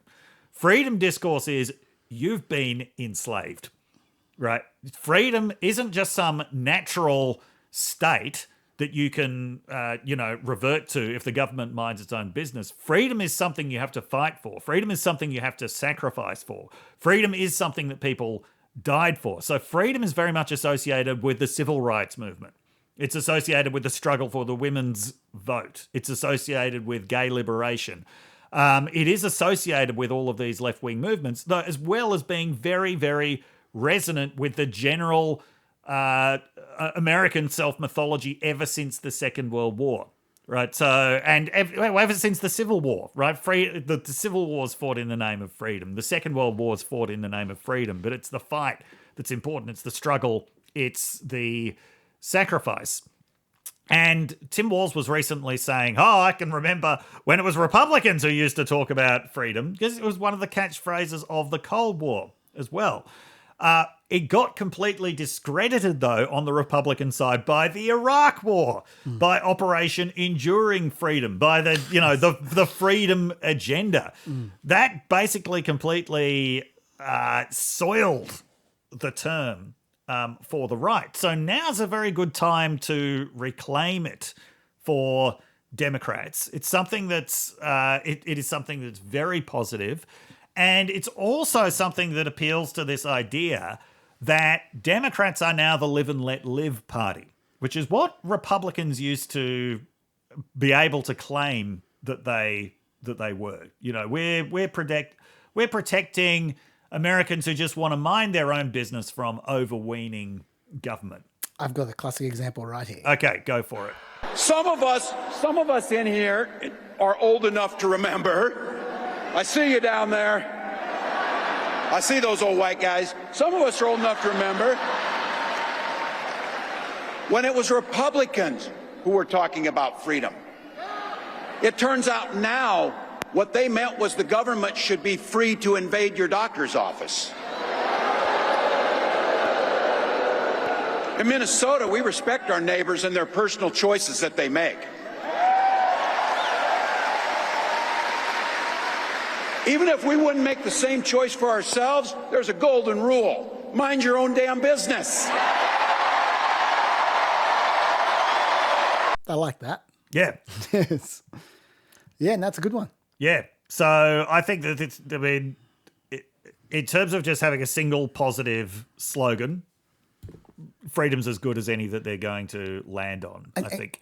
Can I also point out one that they've shed by the wayside? As soon as Kamala Harris got in, they just disappeared, which was the democracy one. Yeah. They just dumped that message immediately as soon as Biden left. And there's good polling reason behind that. Times Siena poll from July, just before Biden got nobbled, asked undecided registered voters which issues were most important to them. In declining order, they were the economy or inflation, 21%. Candidates' character or competence, 11%. Immigration, 8%. Foreign policy, 8%. Abortion, 4%. State of democracy / corruption, 2%. And Blueprint, the focus group company, Democrat focus group company, tested 15 messages for the Harris campaign, and they found that Vice President Harris understands the struggles of working families, scored the highest out of 15. And Vice President Harris is a champion of American democracy, scored 15th out of 15. Right. So there you go. There you go. Yeah. And do you need to go? No, my editor has just been gesturing wildly at me. I do need to go, but there is, before I do go, I know that you wanted to talk about what some conservative blogs are calling the silence of the cams. Yes, which is the Kamala Harris silent treatment for the press. So why don't you tell us about this, that, and then I'll cover the rest. I'll cover the rest of policy time in Chaz Unleashed. Yes. I think, even though Harris's strategy is obviously very different from Trump's, I think that she's learnt something from Trump. Which is you can't get the media to say whatever you want them to say, but you can get the media to do what you want them to do. For Trump, that was providing constant controversy so that everyone was talking about what he was talking about, whether they were talking about it positively or not. For Harris, it's they follow her around like puppy dogs, broadcasting everything in the hope that she will give them something. Yes. Which she never does. Yeah. She is the most effective manipulator of the media since Donald Trump himself. Yeah. And I don't know how long she can actually do this for, but she has done it quite masterfully so far. And the thing is, she's got no reason to change her strategy at this point. Everything is working very well for her at this point. And even though there's a lot of discourse about, she won't sit down for an interview, obviously a lot of that is coming from Trump and Vance, but also a lot of it's coming from the media itself. Who thinks it's absolutely necessary that Kamala Harris has to sit down for interviews with the media? Obviously the media. Yeah. But does the average voter think that? Yeah, probably not. Yeah, I mean... Like, some of them may, but I don't think that making yourself available for interviews is the kind of absolute qualification for the presidency that the media seems to think it is. Well, it was for Biden. Like, but then again, I mean, obviously she's in a different situation than Biden. Yeah. Biden, people had serious concerns about whether he was about to physically fall apart. Yeah, which is why Trump's trying to make out like she's too stupid to do interviews, to try and make it an issue for her as well. Yeah. Thing is that I don't think that's cutting through. No, I don't think she comes off as stupid at all. No. Yeah, so- No, I don't think it doesn't come through. No. I mean, like, the fact that she didn't go through a primary means that we know very little about her. Yeah. So that's why I think it could become a thing eventually. Yes, yeah. But I think basically, as long as she starts, I think it's not unreasonable to expect her to not do a lot of interviews when she doesn't have policies yet. Yes, yeah. If the policies come out now and during the convention, Yes. after that she can do interviews, in my view. You know who I feel sorry for? Who's that? And I do not normally feel sorry for these people. I feel sorry for campaign managers, political consultants, messaging specialists, and advertisers. Because the number of politicians who are going to demand in the future, give me a Kamala Harris July-August 2024 campaign. Yeah. And they're going to have to say, nobody can ever do that again. Yeah. Lightning. It's completely unrepeatable. Yeah. You can't have, the first condition is an 81-year-old president that his own party didn't like standing aside. Yeah. The second is somebody who manages to get the entire support of the party around them in 4 minutes. Yeah.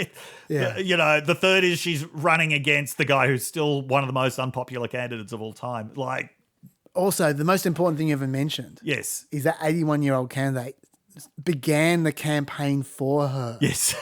Like, he built the team. He built the team. They Yeah. built the strategies. They built the advertising budgets. They raised money. Like, if you started from scratch she started, that's too late. Yes. So while I do think Harris's approach has been good, and I don't think she's put a foot wrong so far, at the same time, she's doing stuff that can never, ever be replicated because of the circumstances involved. And who knows? Might not work in the end. There's still so long to go. Yeah, no, but this is very early days. Yes. Remember just after Trump got shot, how people were thinking, well, this is over. Yes, yeah. Things can change fast. Yeah. I just want to make one quick point, and then you say whatever you like to finish off. Yep. I'll continue on this thought during Chaz Unleashed. But but just saying from the show today that we just recorded, which I think is worth sharing with the Peppers, is Kamala Harris is only getting away with this because Trump is letting her get away with this because he has no discipline. Yes. The orthodox way you're meant to combat a situation where someone isn't doing interviews and is hiding is you define them for them. Yes. You define them the way you want to be defined, and then they have no response, but no alternative but to respond, to try and change the definition. But Trump isn't defined here at all because he's all over the place. He's just a mess. And so since he's not doing his job, he's letting her off the hook. Yes. So that's what's making this possible. The final thing I want to say is about exactly that. There are so many people, not just privately, publicly telling Trump at this point, you've got to do something different. And he's saying no. He's openly saying no. That speech that was supposed to be about the economy, he said, oh, that's supposed to be the important issue, but no, I don't think it is. It was mainly about his various grievances. And that's because, from his point of view, he's seen this movie before, and it was 2016, where people were constantly telling him, you've got to change. And thinking back to the media coverage back then actually looked a lot like it does now. Like yet another disastrous performance from Trump, yet another poll slump from Trump. Does Trump have any idea what the fuck he's doing? And of course he won. And that is what he is thinking of. You're right. At the moment. He's done it before. He can do it again. And because the year 2020 never happened, it's only 2016 that he's going off. And maybe he doesn't have a second gear. Yeah. Maybe that's part of the panic.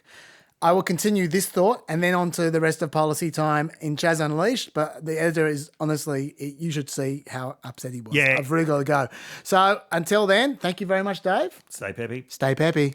Welcome to the other side of the white flash. We have 45 minutes of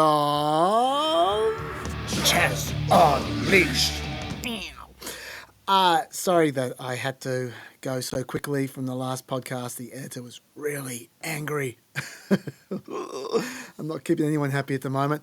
I'm going to, first of all, since this is 24 hours later, I've had the liberty of checking out something we were talking about in the podcast, which was that contradiction between the scoring systems of our two correspondents with braking, whether braking has a complicated scoring system or not. I wanted to look further, and so I was just hunting around the Olympic site, and it turns out they've got a lot of detail on the scoring system on the Olympic site. And so I pulled up one of Raygun's bouts against logistics, and this is one bout. Just to have a look at this. There is quite a bit of complication there, a lot of different categories. Like Matthew said, I don't even know what vocabulary means. Like they weren't talking. I don't know what that means. I mean, I'm sure it means something. It's interesting to see originality there, and that's the only area where Raygun beat logistics, at least according to some judges, two judges there. I think that's fair enough. I think she had a lot of originality.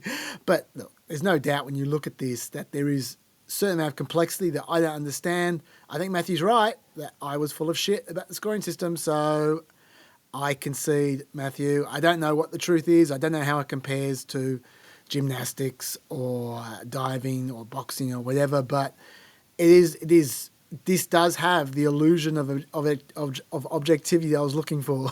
So I just feel like they should have promoted that a little bit more on the broadcast. Not that it matters because breaking's not coming back.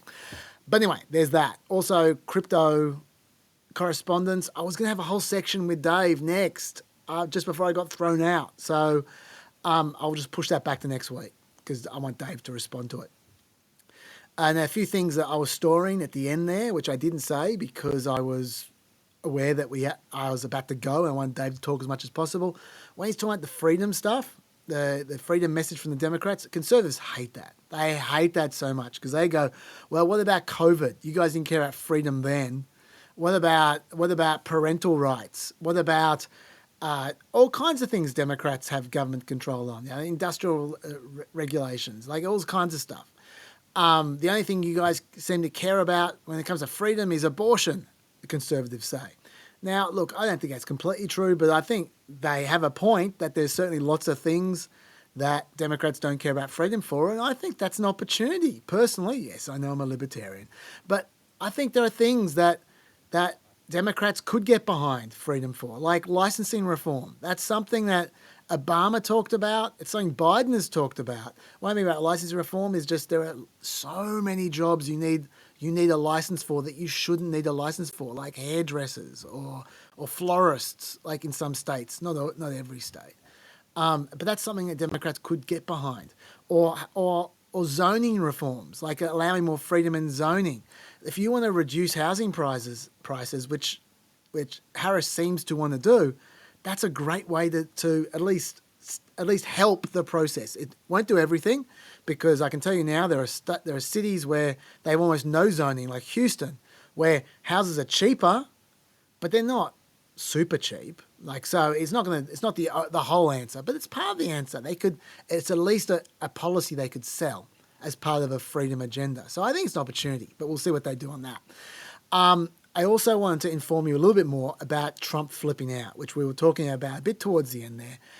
I think part of the reason is because I think he's been masterfully goaded by Kamala HQ. And what I'm referring to is, in particular, they have been tweeting, they're on Truth Social as well as Twitter, but on Truth Social, they only tweet out stuff or truth out stuff which they want Trump to see, right? Which would get under his skin. Usually it's about crowd sizes. So they'll send out a photo of his crowd and then Harris's crowd at the same venue, showing that Harris had a much bigger crowd.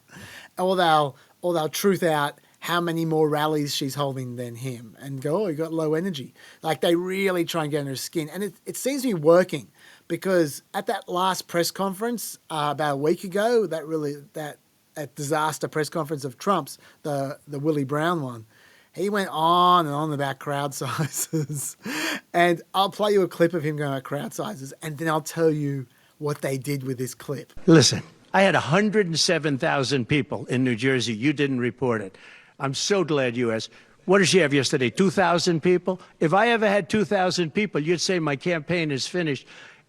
It's so dishonest, the press. And here's a great example. I had in Michigan recently 25,000 people, and 25,000 people we just couldn't get them in. We had in Harrisburg 25,000 people, and 20,000 people couldn't get in. We had so many. Nobody ever mentions that. When she gets 1,500 people, and I saw it yesterday on ABC, which they said, oh, the crowd was so big. I have 10 times, 20 times, 30 times the crowd size. And no, they never say the crowd was big. That's why I'm always saying turn around the cameras. Oh, my God, how embarrassing. Look, I'm not going to spend a long time fact-checking that spree of bullshit, but just a few things. He said he got 107,000 people in New Jersey. Jesse Waters said he got 30,000 people. Jesse Waters is not a neutral source. He probably got less than 30,000. He said that Kamala Harris got 2,000 the other day. It was 14,000. He said in Michigan he had 25,000, and there were 25,000 who couldn't get in. The venue holds 14,000, okay?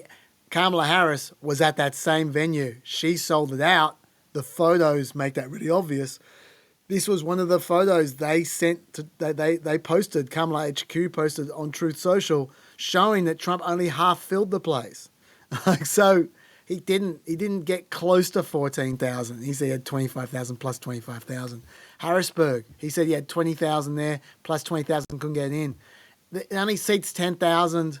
Once again, this is a venue that there's photos that he only half filled it, which Kamala HQ have tweeted out to him. So, this is really embarrassing stuff. But you know what? They didn't actually make any of those points. They didn't fact check him at all. This is what they did. They just posted that clip and captioned it, "A feeble Trump holds a press conference to lie and yell about his noticeably smaller rally crowd sizes." Ouch! They are so dismissive and contemptuous. They are so good at this. Like, you can just imagine how Trump would have been stewing. They didn't even bother to fact check him. Like, just such contempt. By the way, when I was finding those numbers, I stumbled across the crowd counting consortium, who are counting every rally, or at least most of them. And they reckon that this year, out of the rallies they've counted, and they've counted, as I said, most of the rallies, Trump's averaged, out of the ones they've counted, 5,600 per rally. Okay, so that's, I think Kamala HQ is really is really doing a number on his psyche. I really think they are part of the problem for him, and a big part of the problem. And they're doing what the Lincoln Project tried to do in the last election, but I think they're doing it much better. By the way, if you want to know who they are, Rob Flaherty, who's a press flack for Biden, said, I get a lot of who runs the KHQ accounts questions, and I think it's important to note that it's a group of feral Gen Zers with an endless stream of good ideas and minimal oversight. That doesn't really answer the question, but apparently they're young. One more thing about Trump. What do you think all these ideas of his have in common? Judge Engeron's wife is out to get him. That Kamala Harris's crowds are AI generated, and that Kamala Harris is not black. That she's Indian, but she's just pretending to be black, or she decides she was black in the last few years. What do you think those three claims have in common, apart from the fact that all of them are doing Trump harm? None of them are helping him. What they all have in common is Laura Loomer came up with them first and pushed them hard before Trump pushed them. And Laura Loomer's language was echoed in what Trump said when he pushed them. I reckon he's ripping her off. She's definitely a friend of his. She's an absolute nutbag who comes out with insane shit. Trump's been trying to give her a job in his campaign forever, and his campaign staff keep on thwarting him. I reckon he's getting his ideas from her. So I'm going to keep an eye on her.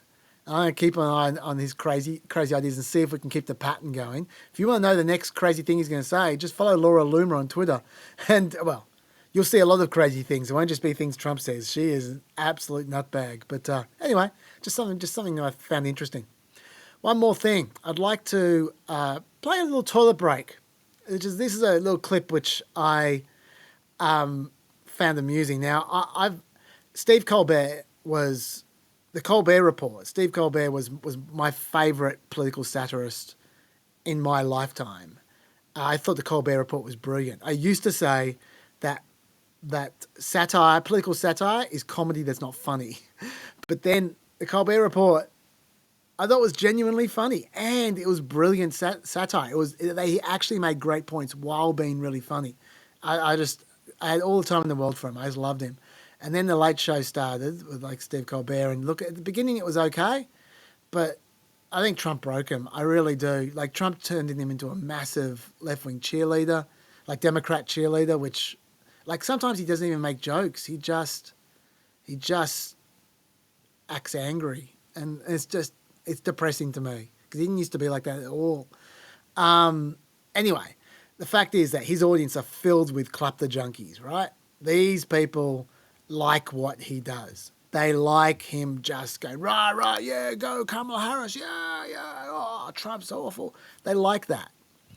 And yet, when CNN's Caitlin Collins showed up during the week, and you might have seen this because it went viral,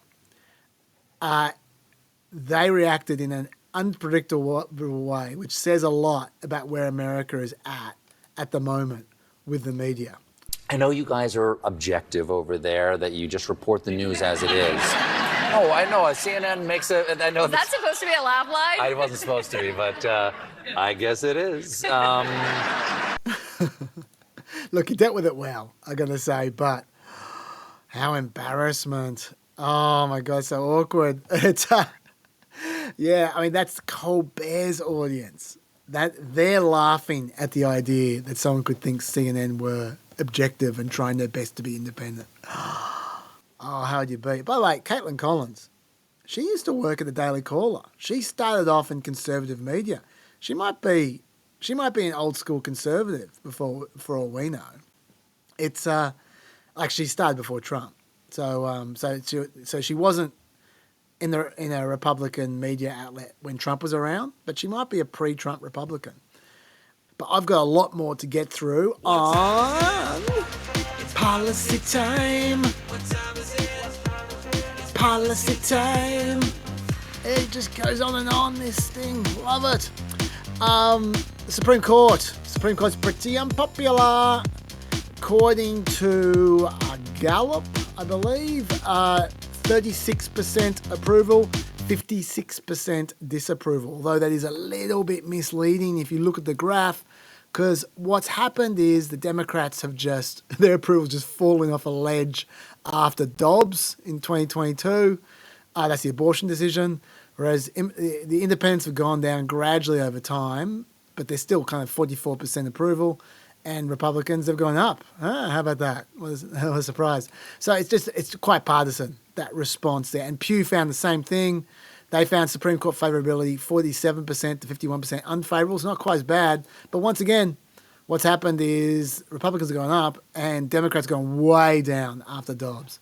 So I wouldn't draw too much from that approval. But nevertheless, people are saying we've got to do something about the Supreme Court. And Biden, about 3 weeks ago, that's how long I've been sitting on this, had some proposals which he put out in an op-ed. I'll read you out some of them and comment on them. Okay, so first, I'm calling for a constitutional amendment called the No One is Above the Law Amendment. It would make clear that there is no immunity for crimes a former president committed while in office. I share our founders' belief that the president's power is limited, not absolute. We're a nation of laws, not of kings or dictators. Now, as you might recall, I'm not a fan of the immunity ruling by the Supreme Court at all. I've got real problems with it. But I've got a few questions here. First of all, he's saying he wants no immunity at all for anything. Like I said when we talked about the immunity ruling, I think some immunity is a good idea. I think Justice Roberts was right that people could go after former presidents for political reasons. And you can stitch people up with all kinds of laws if you really want to. And so I think some immunity actually is a good idea. I just think the Supreme Court went too far. So I'm concerned about a constitutional amendment which said no immunity. I also wonder, how would you word this? Because it sounds kind of complicated. Like, this is the kind of thing that's easy to say, difficult to get right in terms of precise wording. Joe Morrell, a Democratic congressman, did propose a potential wording for a constitutional amendment on this. There were 49 co-sponsors from Democrats. I'll read it to you. No officer of the United States, including the President and the Vice President, or a Senator or Representative in Congress, shall be immune from criminal prosecution for any violation or otherwise valid federal law, nor for any violation of state law, unless the alleged criminal act was authorized by valid federal law, on the sole ground that their alleged criminal act was within the conclusive and preclusive constitutional authority of their office or related to their official duties. So what he's doing there is he's saying the justification from the Supreme Court, the conclusive and preclusive constitutional authority argument, ain't going to hold up. But he's left open the possibility of immunity for some other reason. So, I mean, I could get on board with that one. I think as long as there's potential to have some immunity in certain circumstances, it's just the Supreme Court pushed it way too far, and that would take care of that. So I don't mind that. And then he went on to say the president shall have no power to grant a reprieve or pardon for offences against the United States to himself or herself, which is a good thing to put in writing. You can't pardon yourself. This amendment is self-executing, and Congress shall have the power to enact legislation to facilitate the implementation of this amendment. Saying this amendment is self-executing is so you don't have the problem they had before with the Colorado case, where Colorado ruled Trump out because of insurrection, and the Supreme Court said it wasn't self-executing. There had to be some kind of law passed to bring that into enactment. He took care of that there. So it looks like, I mean, that's not a bad idea, the way they've worded that. But I just think you want to be careful, that's all. You want to be careful what you do, because I think some immunity would be good. Having said this is all academic, because it's never going to get up, because amending the Constitution is virtually impossible. A basic change requires 2/3 support of both chambers, which they'll never get, and then approval by 3/4 of the state legislatures, which they definitely will never get. So it's not going to happen. But, you know, in theory world, I don't mind that. Term limits was the next one from Joe Biden. Second, we have term limits for presidents for nearly 75 years. We should have the same for Supreme Court justices. The United States is the only major constitutional democracy that gives lifetime seats to its High Court. Term limits would help ensure that the court's membership changes with some regularity. That would make timing for court nominations more predictable, less arbitrary. It would reduce the chance that any single presidency radically alters the makeup of the court for generations to come. I support a system in which the president would appoint a justice every 2 years to spend 18 years in active service on the Supreme Court. So do I. That's exactly what I think should happen. I strongly support term limits, and 18 years is perfect. Every president gets two Supreme Court justices, or every term. 2023 NPR poll found 68% of people supported that, right across the political spectrum. YouGov found 67% support it. Data for Progress found 74% support term limits, including 66% of Republicans. Are there any arguments against this at all? Yeah, there's a few. One of the arguments that's used is guaranteeing each president gets 2 new justices would officially create a spoils system for the presidency. Well, the presidency has plenty of spoils already. And, one of them is Supreme Court justices anyway. Like, you just might not actually get the spoil. People will campaign on the fact, we got some old judges, you better vote for me so we can appoint Supreme Court justices, but then they might not die or they might not retire. So it's still a spoil system at the moment anyway. It's just not a reliable spoil system. Second, if the justices, this second argument, if the justices go in knowing that they're going to leave the bench in 18 years and then might not be ready for retirement then, they might line up employment after the court to cash in, and they might rule in a way to make that employment more likely. The revolving door dynamic where getting towards the end, congressmen are trying to feather their nest to try and set up a job for the future. Maybe justices might start doing that. That's a concern.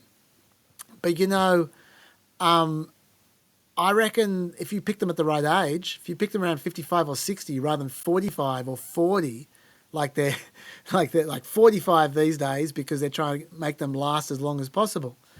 Yeah, if you pick them at 55 or 60, okay, they retire at 78. That's all right. Like that, I don't think they're going to do too much after that, surely. Thirdly, the Senate can refuse to confirm particular Supreme Court nominations, can't they? Like we've seen this before. With Merrick Garland, Mitch McConnell refused to confirm him, and he refused to confirm anyone. So how do you guarantee 2 new justices when they need to get through the Senate?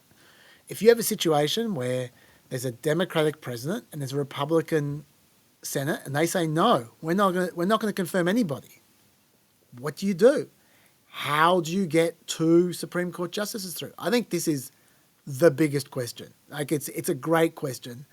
It's a great point. I don't know. This is a thumbsucker. This is a problem. My best attempt to come up with a solution is to say you can't pass any legislation at all until you appoint the Supreme Court justice. So that puts pressure on everyone. Might work. Maybe after a certain amount of time, say 3 months or 6 months, you shut down the entire government until they appoint a Supreme Court justice. Maybe that might work. Maybe no senators get paid until they approve. And the president and senators don't get paid from the moment when they should be appointing the Supreme Court justice through until they do. Might work. I don't know. I'm open to suggestions, but that is, I think, the biggest concern about term limits. Does it require a constitutional amendment? Biden says no. A lot of people say yes. Article 3 of the Constitution says the justices shall hold their offices during good behaviour. That means for life. It doesn't say until you retire them or until they're 75 or until they've been serving for 18 years. It says they hold their offices during good behaviour. Unless they're impeached, they stay. And and that is generally thought to mean that it protects judges until they engage in serious misconduct. So, my view is you need a constitutional amendment, which means it's never going to happen. There are a number of people, though, like Biden, who thinks you can pass a law. And for instance, at the moment, the Democrats are trying to do it right now. Senator Whitehouse has a law trying to work around it. His law says, his proposed law, says presidents would nominate new justices every 2 years, and as they did so, the most senior justices would be demoted, no longer able to vote in the vast majority of cases. They would retain their offices, like the Constitution says they should, but they would no longer hear the most important cases. So you're getting around the Constitution because you're keeping them in their office, but there's still just 9 justices who are hearing cases and the old ones aren't doing anything. They've got senior status. To me, that seems really dodgy. And I don't think that actually gets around the Constitution. I think you're effectively demoting them. You're effectively sacking them, which the Constitution says you can't. In my view, if I was a Supreme Court justice and that law came before me, I would say that's unconstitutional. The other thing is, it could be exploited by partisans.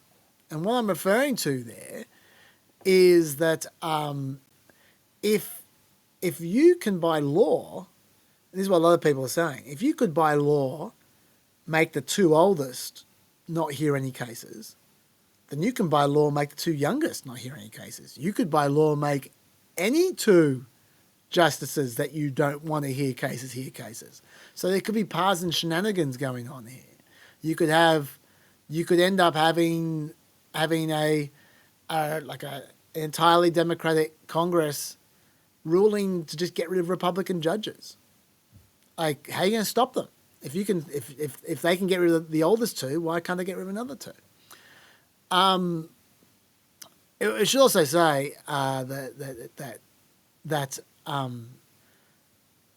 the bill that Sheldon Whitehouse has got there, he says nothing about what happens to the current justices. So it sounds like it's including them, and that's definitely going to be unconstitutional. You can't appoint them under certain circumstances and then change those circumstances so they're not doing anything and think that's consistent with they shall hold their offices during good behaviour. You're not going to get away with that. But anyway, I think it's unconstitutional. Full stop. Anyway, then the last one is enforceable codes of conduct. Third, I'm calling for a binding code of conduct for the Supreme Court. This is common sense. The court's current voluntary ethics code is weak and self-enforced. Justices should be required to disclose gifts, refrain from public political activity, and recuse themselves from cases in which they or their spouses have financial or other conflicts of interest. Every other federal judge is bound by an enforceable code of conduct. There's no reason for the Supreme Court to be exempt. I agree. That seems odd that they're exempt. Every other federal judge is indeed bound by an enforceable code of conduct. Members of Congress are bound by an enforceable code of conduct. Their staff are bound by an enforceable code of conduct. They're not... members of Congress are forbidden from accepting gifts worth more than $50. Justice Thomas accepted gifts worth considerably more than $50. We're talking the hundreds of thousands of dollars here. And this... The enforceable code of conduct, very popular. YouGov, 72% support. And unlike these other things, I think everyone's agreed that Congress should be able to do this constitutionally. The Constitution says that most of the Supreme Court's jurisdiction must be exercised, quote, under such regulations as the Congress shall make. So this is a regulation the Congress can make. Now, Alito denies this in 2023. In a Wall Street Journal interview, he said, no provision in the Constitution gives Congress the authority to regulate the Supreme Court, period. But he's wrong, as is often the case in my view with Alito. But if it even feels right, Congress could play hardball with them by stripping them of their staff, of their salaries, of their office. These are all things that Congress gave them, so Congress can take them away. No doubt about that. So they can get their way on this. I'm very sure about that. The question, though, is how do you enforce this code of conduct? Some people say because the Supreme Court's the highest court in the land, some people say the other 8 Supreme Court justices should sit in judgment of whoever's under scrutiny. Kagan's not a fan of that. She said, I think it would be quite bad for us to do it to each other. I can understand the logic. It would be certainly bad for their collegiality and them working together. They'd probably be quite biased as well in favour of each other, I would have thought. The Kagan solution, because she talked about this in a round table thing. She said their current code is a good one, but she called criticism about the inability to enforce it fair. It's a hard thing to do to figure out who exactly should be doing this and what kinds of sanctions would be appropriate for violations of the rules, she said. But I feel as though, however hard it is, we could and should try to figure out some mechanism for doing this. She suggested that John Roberts could appoint an outside panel of highly respected, experienced judges to review allegations of wrongdoing by the justices. Basically, a court for the Supreme Court for only this particular issue. I like it. I think that would work. That's a good one. So yeah, I don't know what you think. There's been all kinds of reactions to all these proposals from Biden, by the way. Neil Gorsuch was asked about this when he was on his book tour. He said, when talking about the independent judiciary, what does it mean to you as an American? It means that when you're unpopular, you get a fair hearing under the law and under the Constitution. If you're in the majority, you don't need judges and juries to hear you and protect your rights. You're popular. It's there, the independent judiciary, for the moments when the spotlight is on you, when the government is coming after you, and don't you want a ferociously independent judge and a jury of your peers to make those decisions? Isn't that your right as an American? And so I just say, be careful. Look, I think there's wisdom behind those words. I think I am being careful. I'm sure what Senator Sheldon Whitehouse thinks he's being careful as well. You draw your own conclusions, but I think he makes a fair point. And there are some annoying reactions out there. I don't want to spend too long on these. Like Lindsey Graham saying, no. They didn't complain about any of this when the court was pumping out opinions they liked. Only when we brought constitutional balance back from having a conservative court was the court a threat to the country, he said sarcastically. What's been a threat to the country is an out-of-control liberal court issuing opinions that basically take over every phase of American life based on 9 people's judgment, he said. When was this? When was the court liberal? Not during the last 30 years, I'll tell you that. The Supreme Court's been conservative for a long time. It's just even more conservative now, that's all. So that's a ridiculous reaction. Leonard Leo, he's the Federalist Society head. I'm not going to read his whole quote, it goes forever. But basically he's saying, if you want to pass these rules for everyone, for Congress as well as the Supreme Court, sure, let's do that. But until then, this is just partisan. I just think they should take him up on that. Pass them for everyone. These kinds of rules are good rules, I think. Enforceable codes of conduct, and like where you don't take gifts and all that kind of stuff. That's great. Love it. I'll even accept term limits of 20 years or 18 years or whatever if you want. 18 years is okay. But I've saved the worst till last, which is what Biden's saying is fine. But at least he acknowledges that the immunity stuff needs a constitutional amendment. Not everyone acknowledges that. Chuck Schumer has revealed the No Kings Act, and this has been sponsored by 36 Democrats, including Mark Kelly, who's meant to be a conservative Democrat. I guess he was running for vice president when he did that. Actually, this was before then. Yeah, whatever. Anyway, No Kings Act. You know what the No Kings Act will do?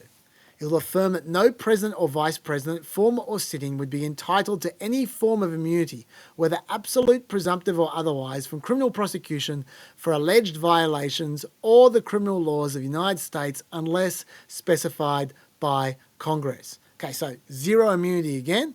Interestingly, includes the vice president there. The vice president wasn't in the Supreme Court ruling, so the vice president has no immunity as well under this. Basically, what he's saying is, okay, so no immunity. So how are they going to enforce this no immunity thing? Because the Supreme Court's already ruled that they do have immunity. Here's the key. They've made it so the Supreme Court cannot consider this issue. In fact, no court can consider this issue. Courts may not consider whether an alleged violation of any criminal laws of the United States committed by a president or vice president was within the conclusive or preclusive constitutional authority of a president or vice president or was related to the official duties of a president or vice president unless directed by Congress. So once again, they're taking that phrase, conclusive or preclusive constitutional authority, which is the central part of the ruling, and they're saying courts can't even consider that question. So if they can't consider that question, they can't apply that ruling. That's the logic. Oddly, they say nothing about civil immunity, just criminal immunity, but whatever. You might be wondering, why would the Supreme Court let that happen? Why would they accept that law, which contradicts them? Well, they won't. They won't accept it. They won't even hear it. I mean, well, okay, for a start, the Constitution says that the Supreme Court's appellate jurisdiction is subject to such exceptions and under such regulations as the Congress shall make. So Congress can make exceptions to what the Supreme Court can hear. This is called jurisdiction stripping. And people have talked about this for a while, where you take away the Supreme Court's ability to hear certain cases. It has happened before. The Constitution allows it to happen on some occasions. And this is what Chuck Schumer wants to do here. Any civil lawsuit that claims that the No Kings Act is unconstitutional must be filed in Washington, D.C., which kind of makes sense. I mean, it's involving the president. That is Washington, D.C. But those decisions will then appeal to the United States Court of Appeals for D.C. Circuit, which has 7 Democrats to 4, by the way. And so far, so good. That makes sense. Like I said, the president is in DC, and that is the chain of appeal. It goes up to the DC Circuit Court of Appeals. Fine. And according to the law, the criminal defendants shall be tried in the state and district wherein the crime shall have been committed. So that all makes sense. But here's the trick. The appeal ends at the DC Circuit Court of Appeals. The Supreme Court, according to the No Kings Act, shall have no appellate jurisdiction over any claim that an alleged criminal act was within the conclusive or preclusive constitutional authority of a president or vice president, or on the basis that an alleged criminal act was related to the official duties of a president or vice president. So they can't argue that question anywhere, and if you appeal that, the Supreme Court can't hear that appeal. So that's the jurisdiction stripping right there. Supreme Court's not allowed to even hear anything on this topic area. Even the DC Court of Appeals can't rule against this legislation absent, quote, clear and convincing evidence that's unconstitutional. Okay, so even the DC Court of Appeals is limited. Fine. But why can't the Supreme Court stop this law before it starts? Well, this is the worst part. The bill also would strip the Supreme Court of authority to decide whether it complies with the Constitution. Quote, the Supreme Court of the United States shall have no appellate jurisdiction to declare any provision of this Act, including this section, unconstitutional, or to bar or restrain the enforcement or application of any provision of this Act, including this section, on the ground of its unconstitutionality. So the Supreme Court just has to lump it. Man, this sucks. I hate this so much. This is a license for an arms race to end all arms races, where every time there's a new Congress, they just strip whatever they don't want the Supreme Court to rule on. I mean, that's not good. By the way, it's not even new. Republicans used to try to do this. Jesse Helms, who was arch-conservative, Southern racist type, and Phyllis Schlafly, they proposed stripping the court of its ability to hear constitutional challenges to school prayer, also abortion, gay rights, busing. They wanted to make it so judges couldn't rule on the Pledge of Allegiance, bans on the Pledge of Allegiance, or bans on the 10 Commandments, or the Boy Scouts issues, or the traditional definition of marriage. It just goes on and on and on. So you can see how this can get out of control. I mean, this is what the Conservatives wanted to do 40 years ago. By the way, One of those people supporting it, a young John Roberts. Roberts argued the administration should not, quote, kowtow to the tribes. He's referring to Lawrence Tribe there, a liberal law school professor. So plenty of hypocrisy going around there. But yeah, so don't mess with this. If they actually could pull it off, and I don't think they could, but if they could pull it off, this would end nowhere good. And I can't believe Mark Kelly and 36 Democrat senators co-sponsored this. Anyway, could it work? Look, there is a clause that clearly gives Congress some power to set limits on the court's jurisdiction. I read it out before. And the court over the years has approved certain restrictions. For instance, limits on state prisoners' ability to file petitions for habeas corpus. But look, it's never allowed limits that would entirely prevent the court from providing relief in a particular area.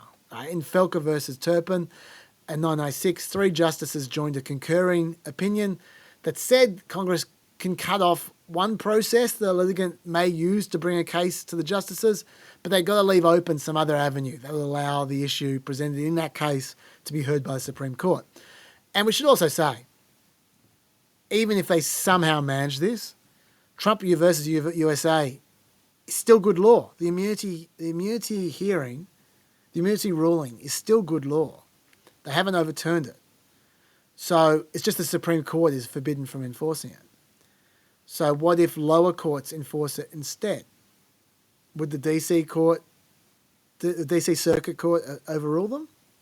I don't know. This doesn't get. I just don't like this at all. I mean, look, there are other ways. The Supreme Court, like, if the Supreme Court and Congress go to war, like I said, the Congress can zero out their pay, they can get rid of their staff, they can get rid of their officers. It could get really ugly, but I don't want to go this far. This scares me. Don't do this. For the love of God, don't do this. I'm talking if the Democrats somehow got a House and Senate majority, which I don't think they're going to, because if they lose in Montana, the Democrats, they're going to definitely lose the Senate, 100% lose the Senate, because they're losing West Virginia. And right now, when things are going as well for the Democrats as they possibly could, they're down by 5 there in Montana. So they're not going to have the Senate. But anyway, look, I've got only a couple of minutes left, and I have another whole topic I'd love to talk about. Really can't talk about Quiet Skies here. I'll put that off to next week, and I'll also push off the crypto correspondence next week as well. I haven't gone right to the 3-hour limit like I have been recently, but you'll just have to do with 2 minutes less PEP than usual. I will see you guys next week. I'm not 100% sure if it's going to be on Friday or Saturday next week, because the Friday is going to be the convention speech, and if it's too late, if it goes too late, if Harris chucks a Trump and she goes too late, then we might not be able to squeeze it in before I've got to edit the show, in which case we'll record it on the Saturday. But we'll see. See you in 6 or 7 days' time. Till then, stay peppy.